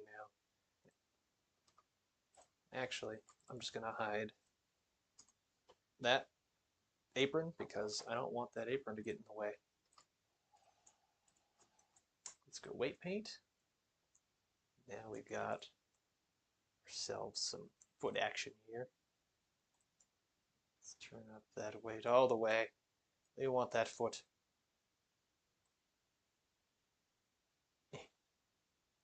Come on. Why won't you weight paint? There's just one little vertice somewhere. Come on. You're over there somewhere. Why? Let me try turning on project. The fall off might be not as good. Project or constant. There we go. Projected. There we go. Ah, much better. Get that foot in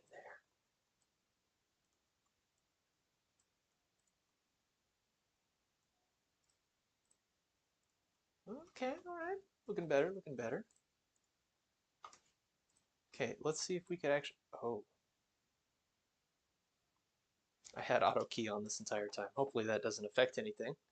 That's one problem about having auto key on. Yeah, you might screw yourself later. Oh, why is this still affecting the apron? So this is still affecting the apron. So I'm going to do some more weight painting. Let me turn off auto key. Armature, mesh, weight paint.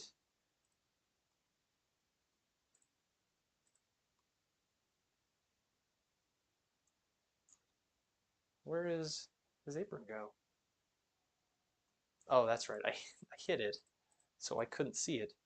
But I need to see it now. Because I want to fix this weight paint. Look at that. There's still some on there. Probably because I didn't have projected on. Yeah, turn that off. Turn that off. What is happening? No, this...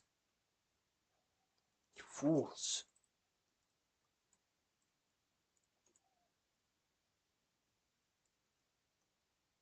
I just wanted to not weight paint this one. Is that so hard to ask?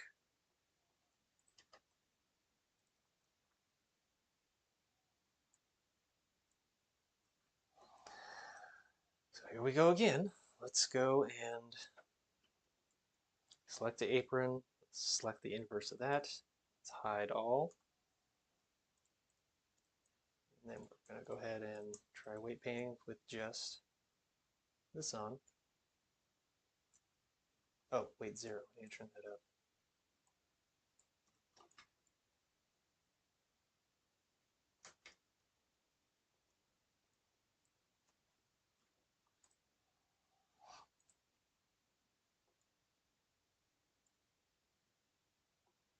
Maybe we'll smooth this out a little. More.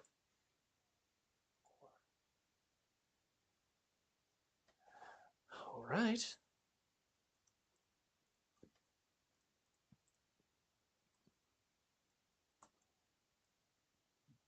That's better. His legs are moving without his apron deforming. So let's hope that's the last of our weight painting worries. Oh, of course it's not. Look at that horrible leg. Oh, that leg does not have like, what happened to that leg? Oh no. Oh no. It's probably when I was adjusting the other stuff.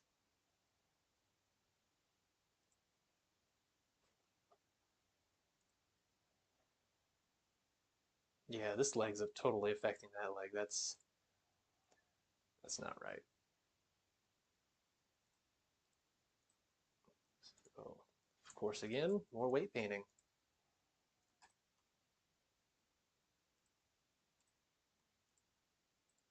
Wait, did this just lose? It's not weight painting anything. Hey. Okay. Select the legs. Select the inverse. Hide everything. Go ahead and select this. Mesh. Weight paint.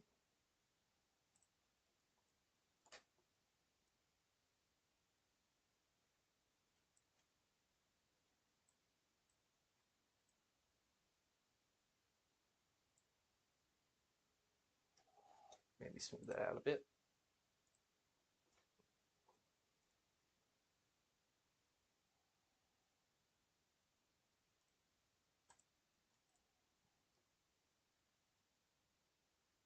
I don't want that either.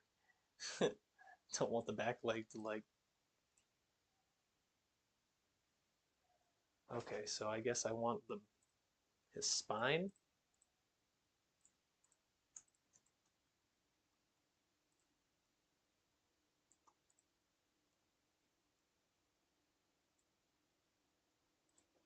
The spine to control the tip of the leg. Let's try that. Smooth, smooth, smooth.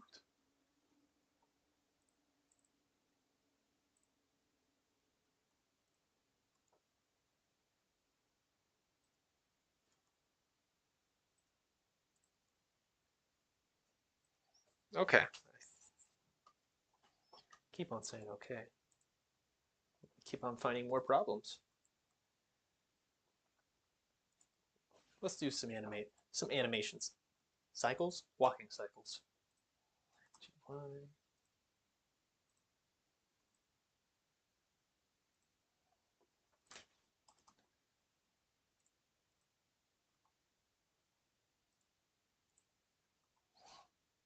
Of course, look at this foot.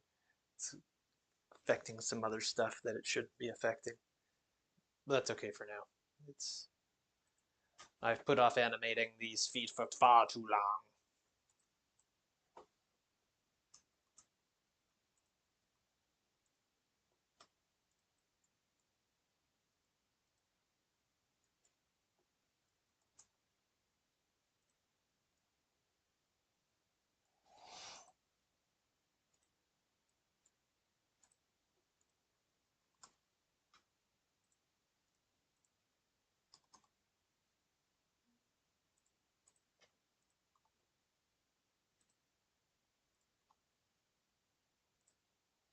Okay, I got this nice sliding motion.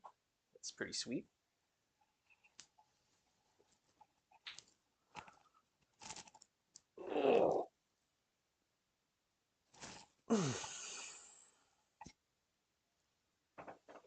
Animate or don't animate his feet. The Pumpkin King shall feast upon them.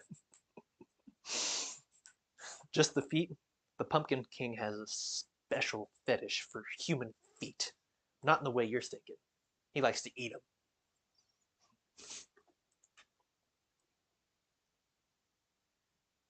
Okay, this one needs to raise up.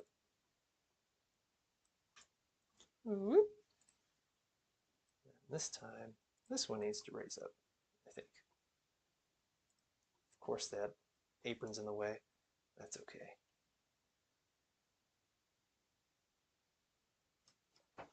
They're delicacies. They are. Yes.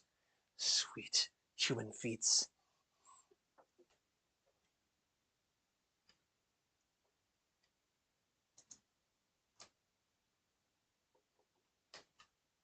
Along with the rest of the human body. Well, yeah, clearly you start out with the feet, then you work your way up. Save the head for last. That's where all the juicy information is.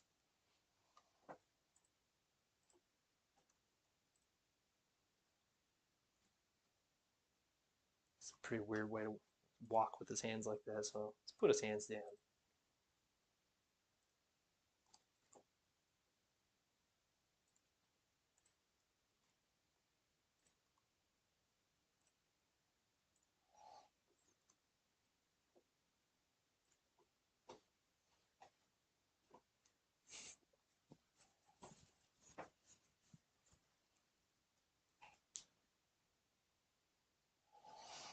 Okay, so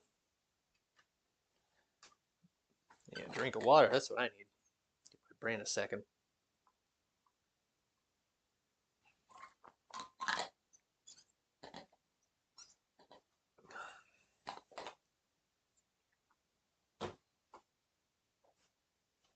Oh, I didn't know how I got on keyframe 2. That's not what I want.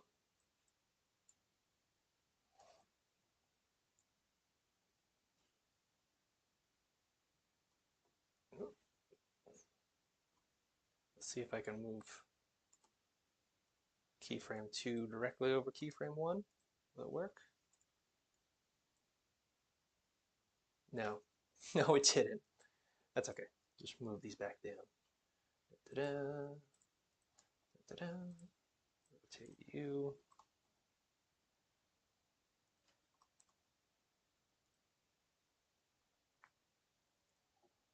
Okay, this arm should probably be this way. Yeah. Yeah.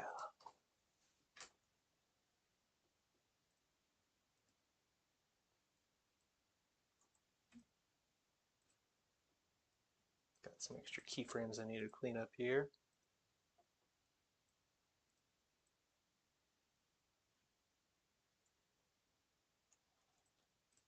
Copy all these keyframes to be the last keyframe. The hand shouldn't move. Perfect. And then halfway through, we will slide his hands this way. Slide his hands this way. That is a walk cycle if I've ever seen one. Of course, it could be better. Need to add a little bit of movement to his torso, and his arms can have a little bit more swing to them probably. So let's, this one goes up. Let's pull it up a little bit.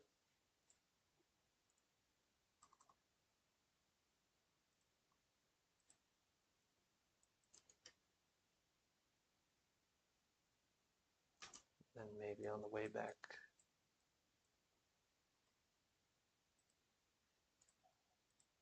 down,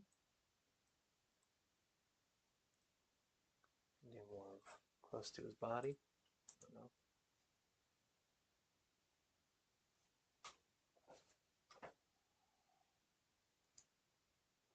Same thing for him. When it's going back, we'll go down, closer to his body a little bit. And then when it's coming up,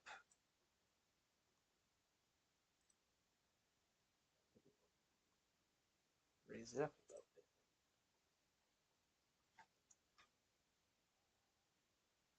bit. Yeah, now we're walking. Getting there.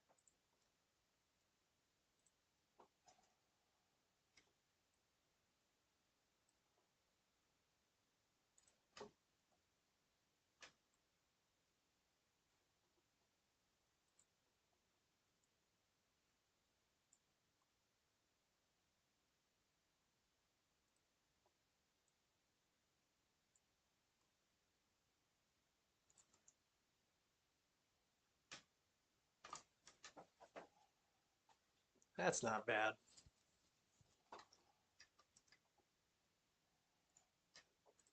Add a little bit more movement to his upper half.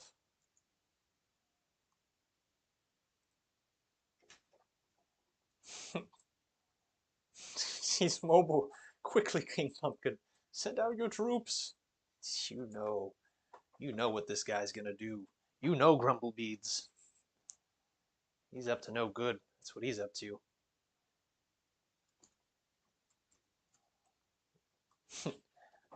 Alright, so that one's good. I'm going to go ahead and push that down as the walk animation. Now I just need a stabbing animation. And then maybe we'll export this guy out and get him loaded up into Unreal.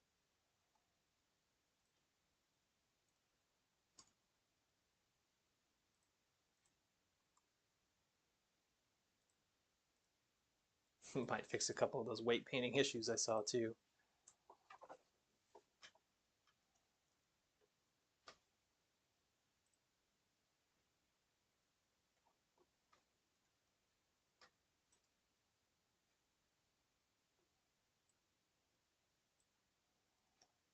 Keyframe on all these guys. I'm going to raise his hand up. Da, da, da, da. He's got to be the stabby motion too.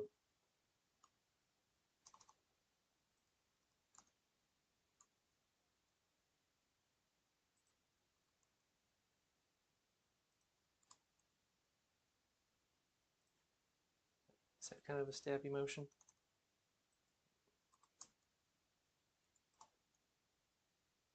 I think that should be it. Yeah, yeah, yeah. That looks like a stabby motion.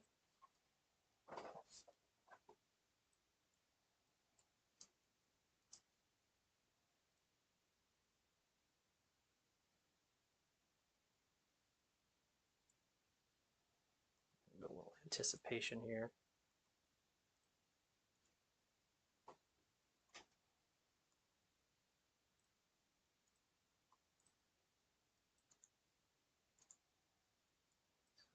Charges up, and then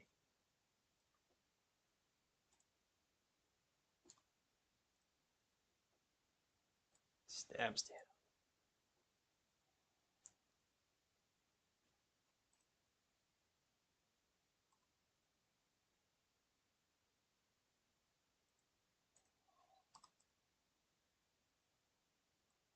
down.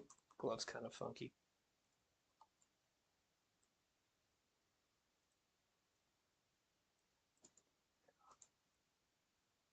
Yeah. Uh-oh. I don't like how his hand rotated there. So let's keep an eye on this glove here. What are you doing, glove? Going up. Oop.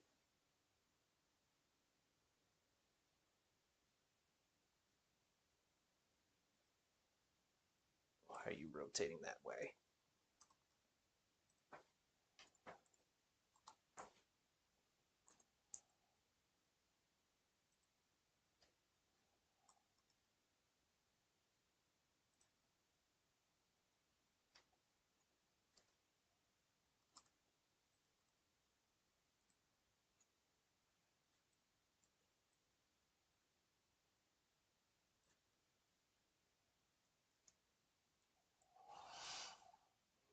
Mm-hmm.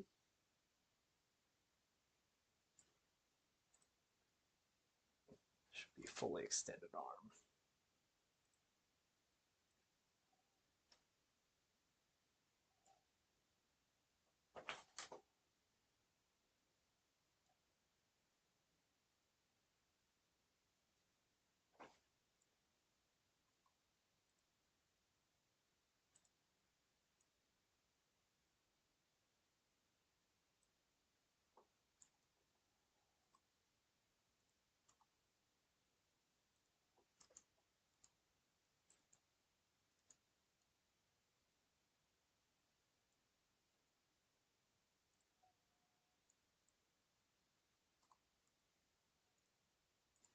Still not a fully extended arm. This thing needs to go way out.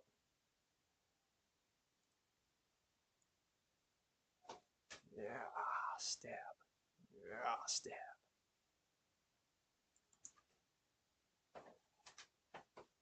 It's not too bad. Yeah.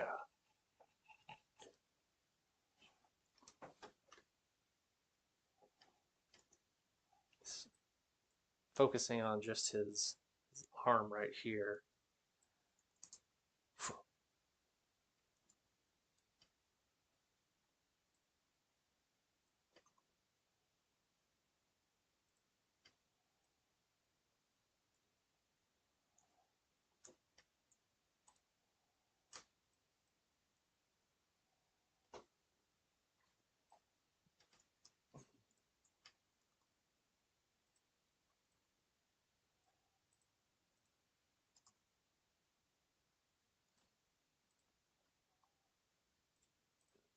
Make sure feet are rotated the right way.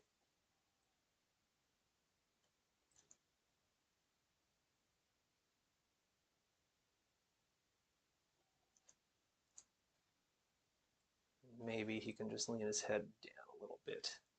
That follow through. Oh no. Just realized his little apron pieces just up here are attached to his head. That's okay.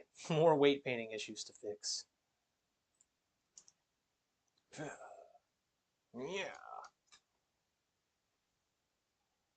Alright. Nice. So I'll call this one stab.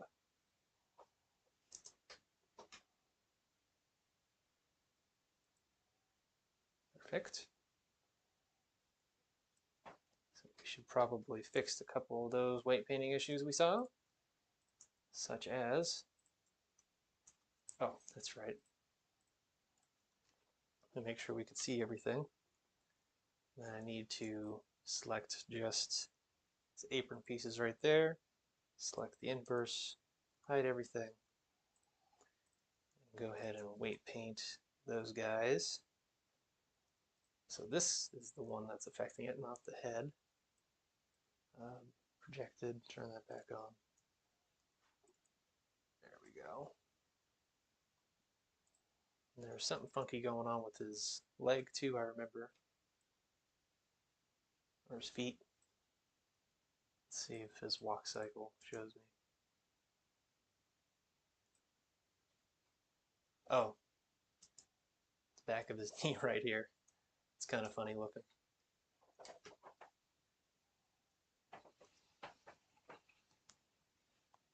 Oh yeah. Oh, stretch.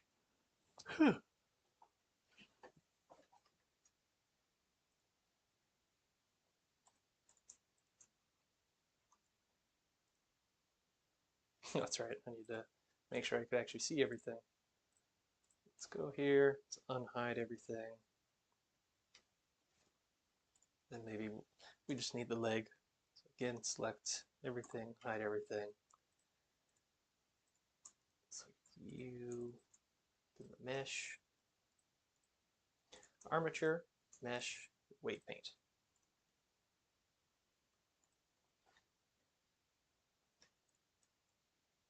There we go. Not so bad anymore.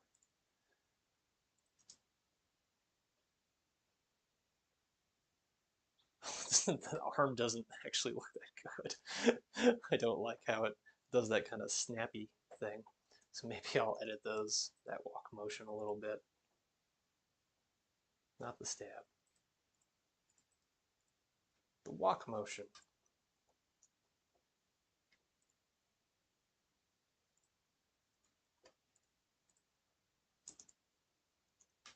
Okay, so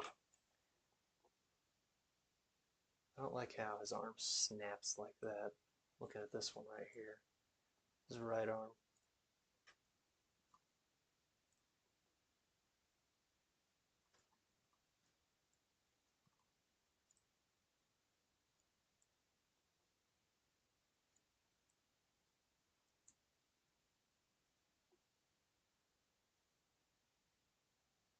Okay, his right arm's not as bad anymore, but his left arm is snapping pretty hard down there. I don't like that.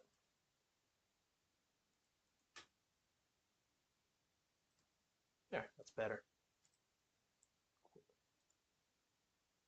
Still not the best animation in the world, but just for walking, quick little thing. It's good.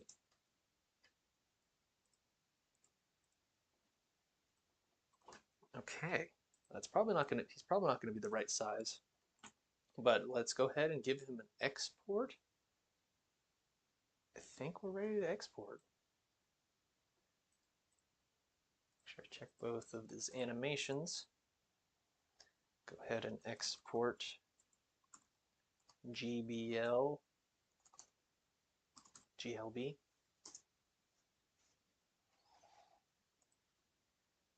Chef. And, oh wait, not GLB. FBX. Export FBX. We'll name you Chef. Unreal preset. Nice, nice. Let's see how huge this guy is compared to the frog.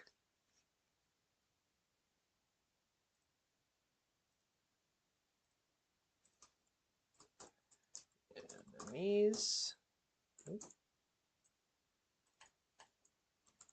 Chef.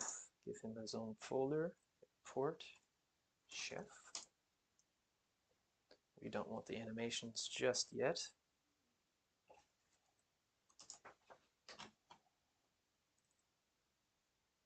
Chef right there. Let's see how big he is. He's pretty big because King Pumpkin is going to be huge. Like the chefs should be around the same size as little frog guy. Because these trees, chef shouldn't be as big as a tree. Let's just say that. So I'm going to shrink the chef down a bit. Add an empty. This is my trick to shrinking down armatures within Blender that have animations. Because it's annoying trying to do that when they have animations. Let me scale this thing. I'm just making an empty here. Hide the scale. I'm going to go ahead. I should have made sure, first of all, that my armature was applied in scale, which it is. I'm going to go ahead and parent that to this empty object, and we could just scale it down a bit. And that's it. And we could just re-export. Super handy trick if you need to export, if you needed to change the size of your models that have armatures and animations on it already. Skeleton, let's re-import. So re-import? Is that on the skeleton? It's on the skeletal mesh. Re-import. He's tinier now.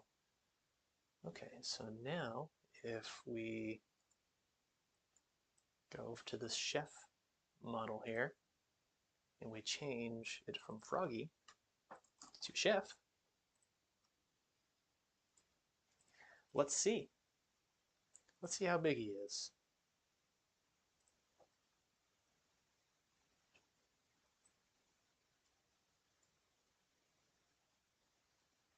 That's weird.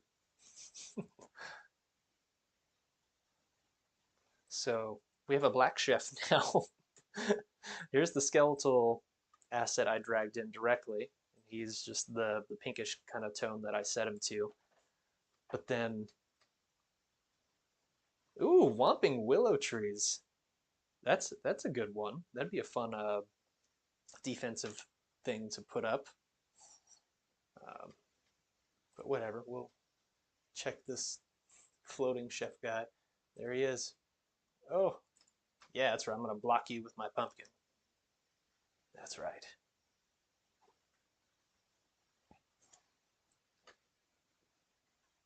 I think that was an okay-ish size. Let me fix the chef so he's not floating up there like that, because that's pretty silly. Frog skin. Oh, so I don't know why, but when you're assigning materials, or I should say when you're assigning a skeletal mesh, you have a list of all your materials. So when I changed it to chef from the frog that it was before, it would still remember the frog skin texture I have on there. So I'll just put this to skin, human skin, skin ball. I don't, skin ball, what's that? Is that something that just comes with Unreal? What did I name? This is just MA skin. Do I not have an MA skin? Why am I using a skin ball? Whatever, skin ball looks cool. It works. So now let's test them out again. Whoop. Take that. Yeah. Should make many skin colors. I agree. There should be multiple skin colors and just randomizing maybe their outfits too, so they're not all wearing blue jeans. So there should definitely be some different skin tones in there. So now we can make an animation blueprint. That was what I wanted to do long ago, so we can get his stabbing animation work, so we can do some damage to the pumpkin. So let's go ahead and create an animation blueprint for this chef underscore anim BP. And we're gonna go ahead and, oh, that's right, I never imported the animations for him, so that's important too. So let's make a folder animations, import chef,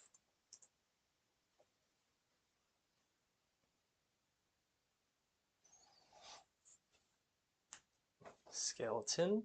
We need to choose our chef. We don't want the mesh, we just want the animations. Import all. There we are. Okay, so we should make a new state for him as well.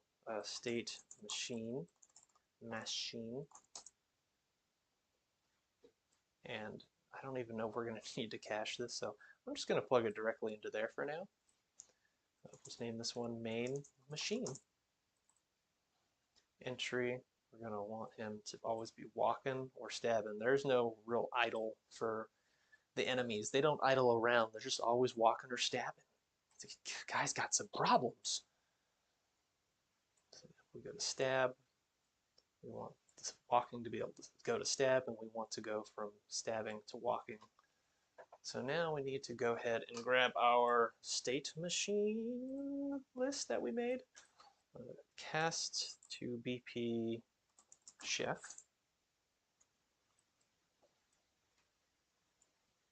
Yep, I'm gonna go ahead and promote him to a variable. We're gonna go ahead and do the same check we did before. I'm gonna check and see, is this valid? If it is valid, don't do anything. If it's not valid, I'm gonna go ahead and grab our chef and make it valid. Yeah. Oh, that's right. Got to make our walking cycle loop. That's important. Chef walk. Chef walk.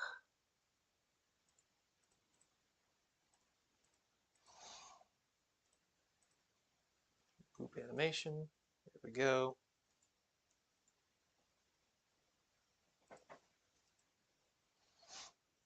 Nice, nice. We need to go get those states from our chef. Oh, wait, that's right. We can access them directly within here. So to go from walk to stab, we're going to go ahead and check. Let's get enum, get state, get enemy, get player state, enemy state. It's just enemy state. We're going to check if this is equal to melee attack or stabbing, whatever. It's going to stack these up a little bit better. If it'll let me grab it.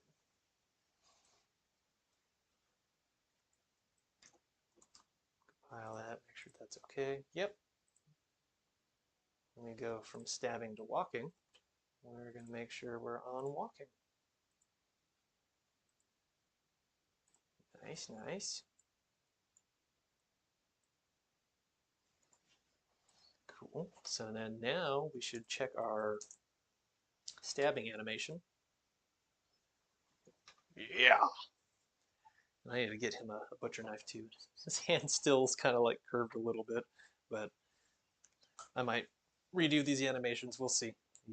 I'm not too worried about it. I just want to get the main logic going right now. So we got our stabby animation. Yeah, right about there. That's a good spot. And new notify. Stab. That's what that one does. It stabs. And so now we need an event on our chef. Oh, first of all, I should make sure we are using our animation blueprint chef and BP. Yep, he's styling.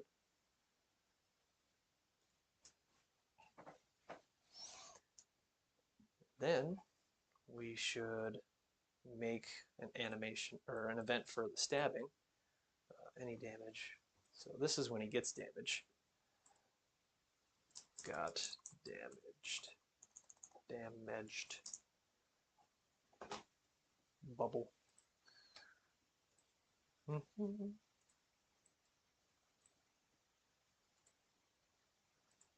Show bubble when zoomed. I don't know why that's not defaulted. I thought I defaulted show bubble when zoomed. That's nice when you zoom out here. You can see your little comment boxes a little bit easier. But I'm gonna check my preferences real quick, see if I have bubble when zoomed. Bubble when zoomed. It's not checked. I'm gonna go ahead and check that. I like my bubbles. Okay, so now melee, collision, attack.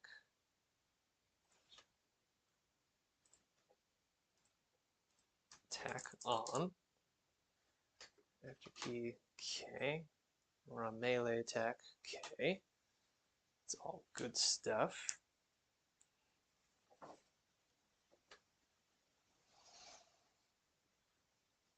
I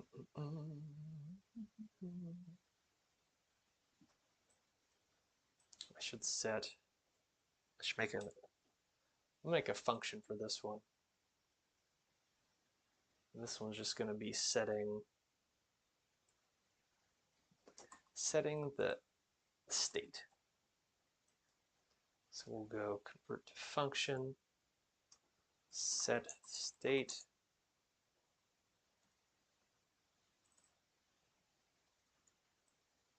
Go ahead and drag that enemy state enum onto the start of that function.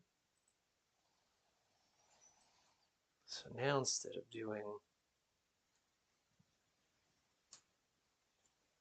melee attack, yeah. Okay, so instead of having this now, I can just do set state. And that'll take care of both those things for me. That's just to save myself some hassle later on when I'm dealing with multiple states other than just melee attack. This will make it a little easier, I think.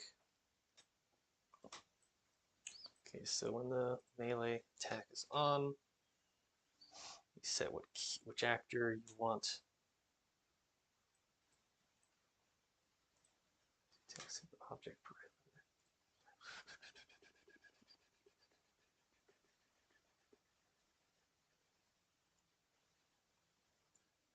Yeah, okay. Event. Now we're going to add a custom event. Do damage. Or maybe this one should be specific for melee damage. Melee damage.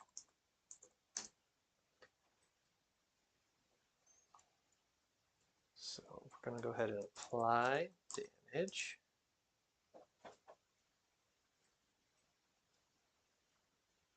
And the damaged actor will be, I should set a reference for this as well. Let's see, promote to variable. We'll just name it actor key. That's what I name in Blackboard. Or actor focused on. I don't know what I should name this. Actor key's fine, because they're only going to be attacking one person at a time, at least for now. So damaged actor is going to be the actor key. Base damage. We don't know how much damage we do yet. We need to make a variable for that. Melee damage amount. So pumpkins have, how many life do they have? 25? So maybe these guys will do like 5 damage a stab.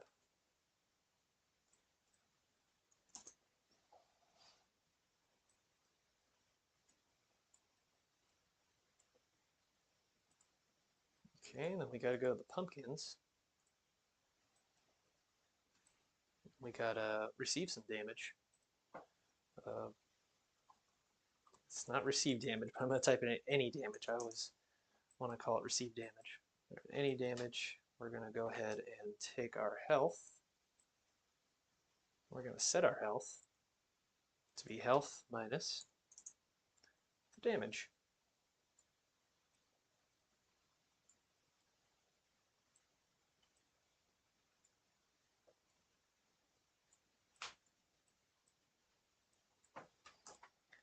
Damaged. Oh no. And then we're going to go ahead and do a check here at the end, of course. We'll go ahead and say if our health is less than or equal to 0. That's not good. That means we have no health left. So go ahead and make a custom event for that. Just an event begin death. Alright, so if that is true, we will go ahead and run the begin death function. What happens in the begin death? Probably the same thing that I did for the other guys when they die. So I'm going to go ahead and add a timeline. I'm going to shrink them down into the ground. Death timeline. Make it 1 second long, just like before. Float track. First value 0, time 0, second time 1, value 1. Sounds good to me. Update, set scale actor, set actor scale. There we go. Actor scale 3D. Lerp, not slurp. I just want a regular lerp. Lerp. Oh, excuse me. 1, 1, 1, shrinking down to 0. When we're finished, we will destroy actor. Getting there. Okay, so now we got to go to our chef. So when melee damage happens, we apply damage. So we got to go to our chef animation blueprint, and we got to say when stab event happens, damage, or what did I just call it? Melee damage, stab. So we're gonna grab our chef, melee damage. Nice.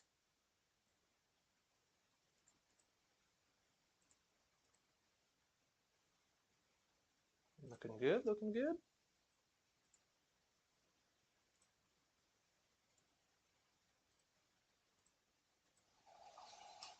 I think these are both right. Okay, let me just play, see where we're at. Oop, spawn in our pumpkin there. Oh, he's doing his damage. Oh, but he doesn't loop. He just does just the one swing. And then he's done until he dies. So let's go ahead and change the stabbing animation to loop. It's important.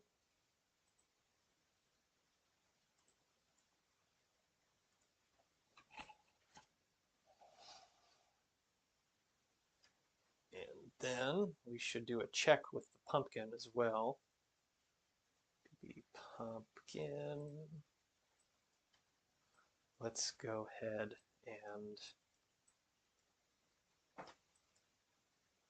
print a string here before the branch. Let's see how much life the pumpkin has.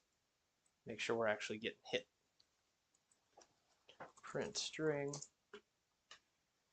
Go ahead and print our health amount.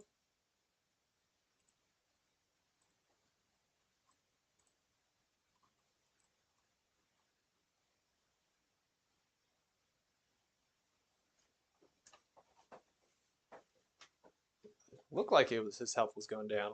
I'll just put a breakpoint on this just to check, and then maybe I'll spawn a few more extra. Yay, it did work. That's awesome. Okay, get rid of that. And let's see how many dudes can handle some pumpkins.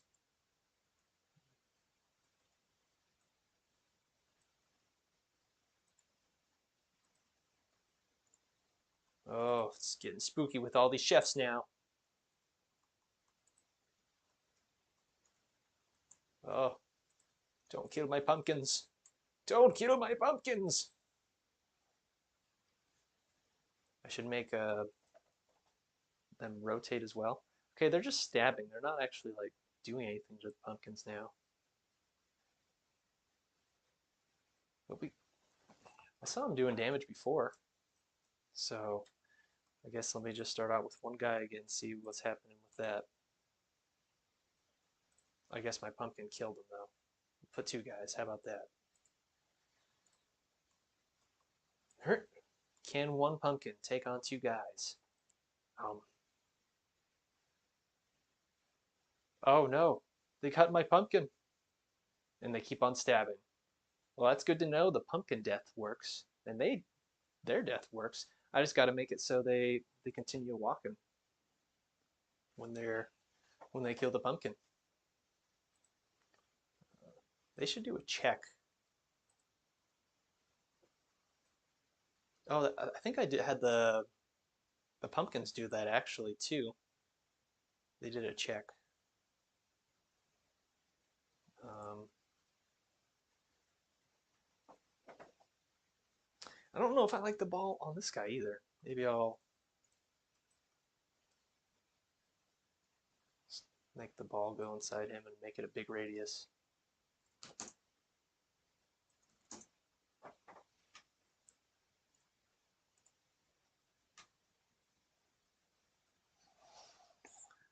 So, okay, when he's done doing melee damage, he should check to see is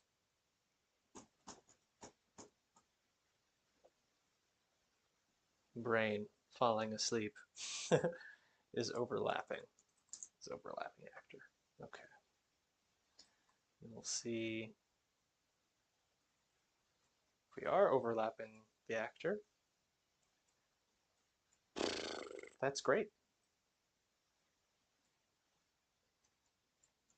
If we're not overlapping the actor, let's go ahead and set state. That's right, I made that. Oh, where's the function I made? There's another set state function. That wasn't mine. Oh, maybe I should label this set state mine. Mine. That might get confusing. That's okay. Set state to walking. Okay. So now, hopefully they'll keep on walking after they defeat this pumpkin. Yeah, keep on walking. Then when they get to the king pumpkin, they'll have to attack him. That's good stuff. That's great stuff. All right, made some good progress today on Pumpkin Wars. We didn't have the chefs. That's the latest thing I did. There's some problems with. I shouldn't say problems. I just didn't have the biting animation set up for the pumpkins. Now the pumpkins have life. They can bite. They can kill the chefs. Although it looks like he's not biting the pumpkin or the chef right now. So it looks like they only lock on to one chef at a time, and then that's it. I have some ideas how to fix that though. So yeah, I'm gonna call it the best of. I am the King Pumpkin. Thank you, Grumble. I am a king of King Pumpkin. That's right. The king bows down before his king. All right, I'm gonna call it for now. It's been fun, Devin live streaming the experience of this. So thank you for hanging around. Those who are watching, thank you, Grumble Bades. Thank you, Grumble Braids, for hanging out with me during this devilicious time we've spent together. Uh, I'm gonna I'm gonna head out now because I'm getting hungry for some lunch. Uh, don't know if I'll be deving anymore, if I'll stream anymore today, but regardless, I'm excited for Pumpkin Wars to be a thing by Halloween. Have you guys check it out? Play against some evil chefs. Play as some pumpkins. It's been fun. All right.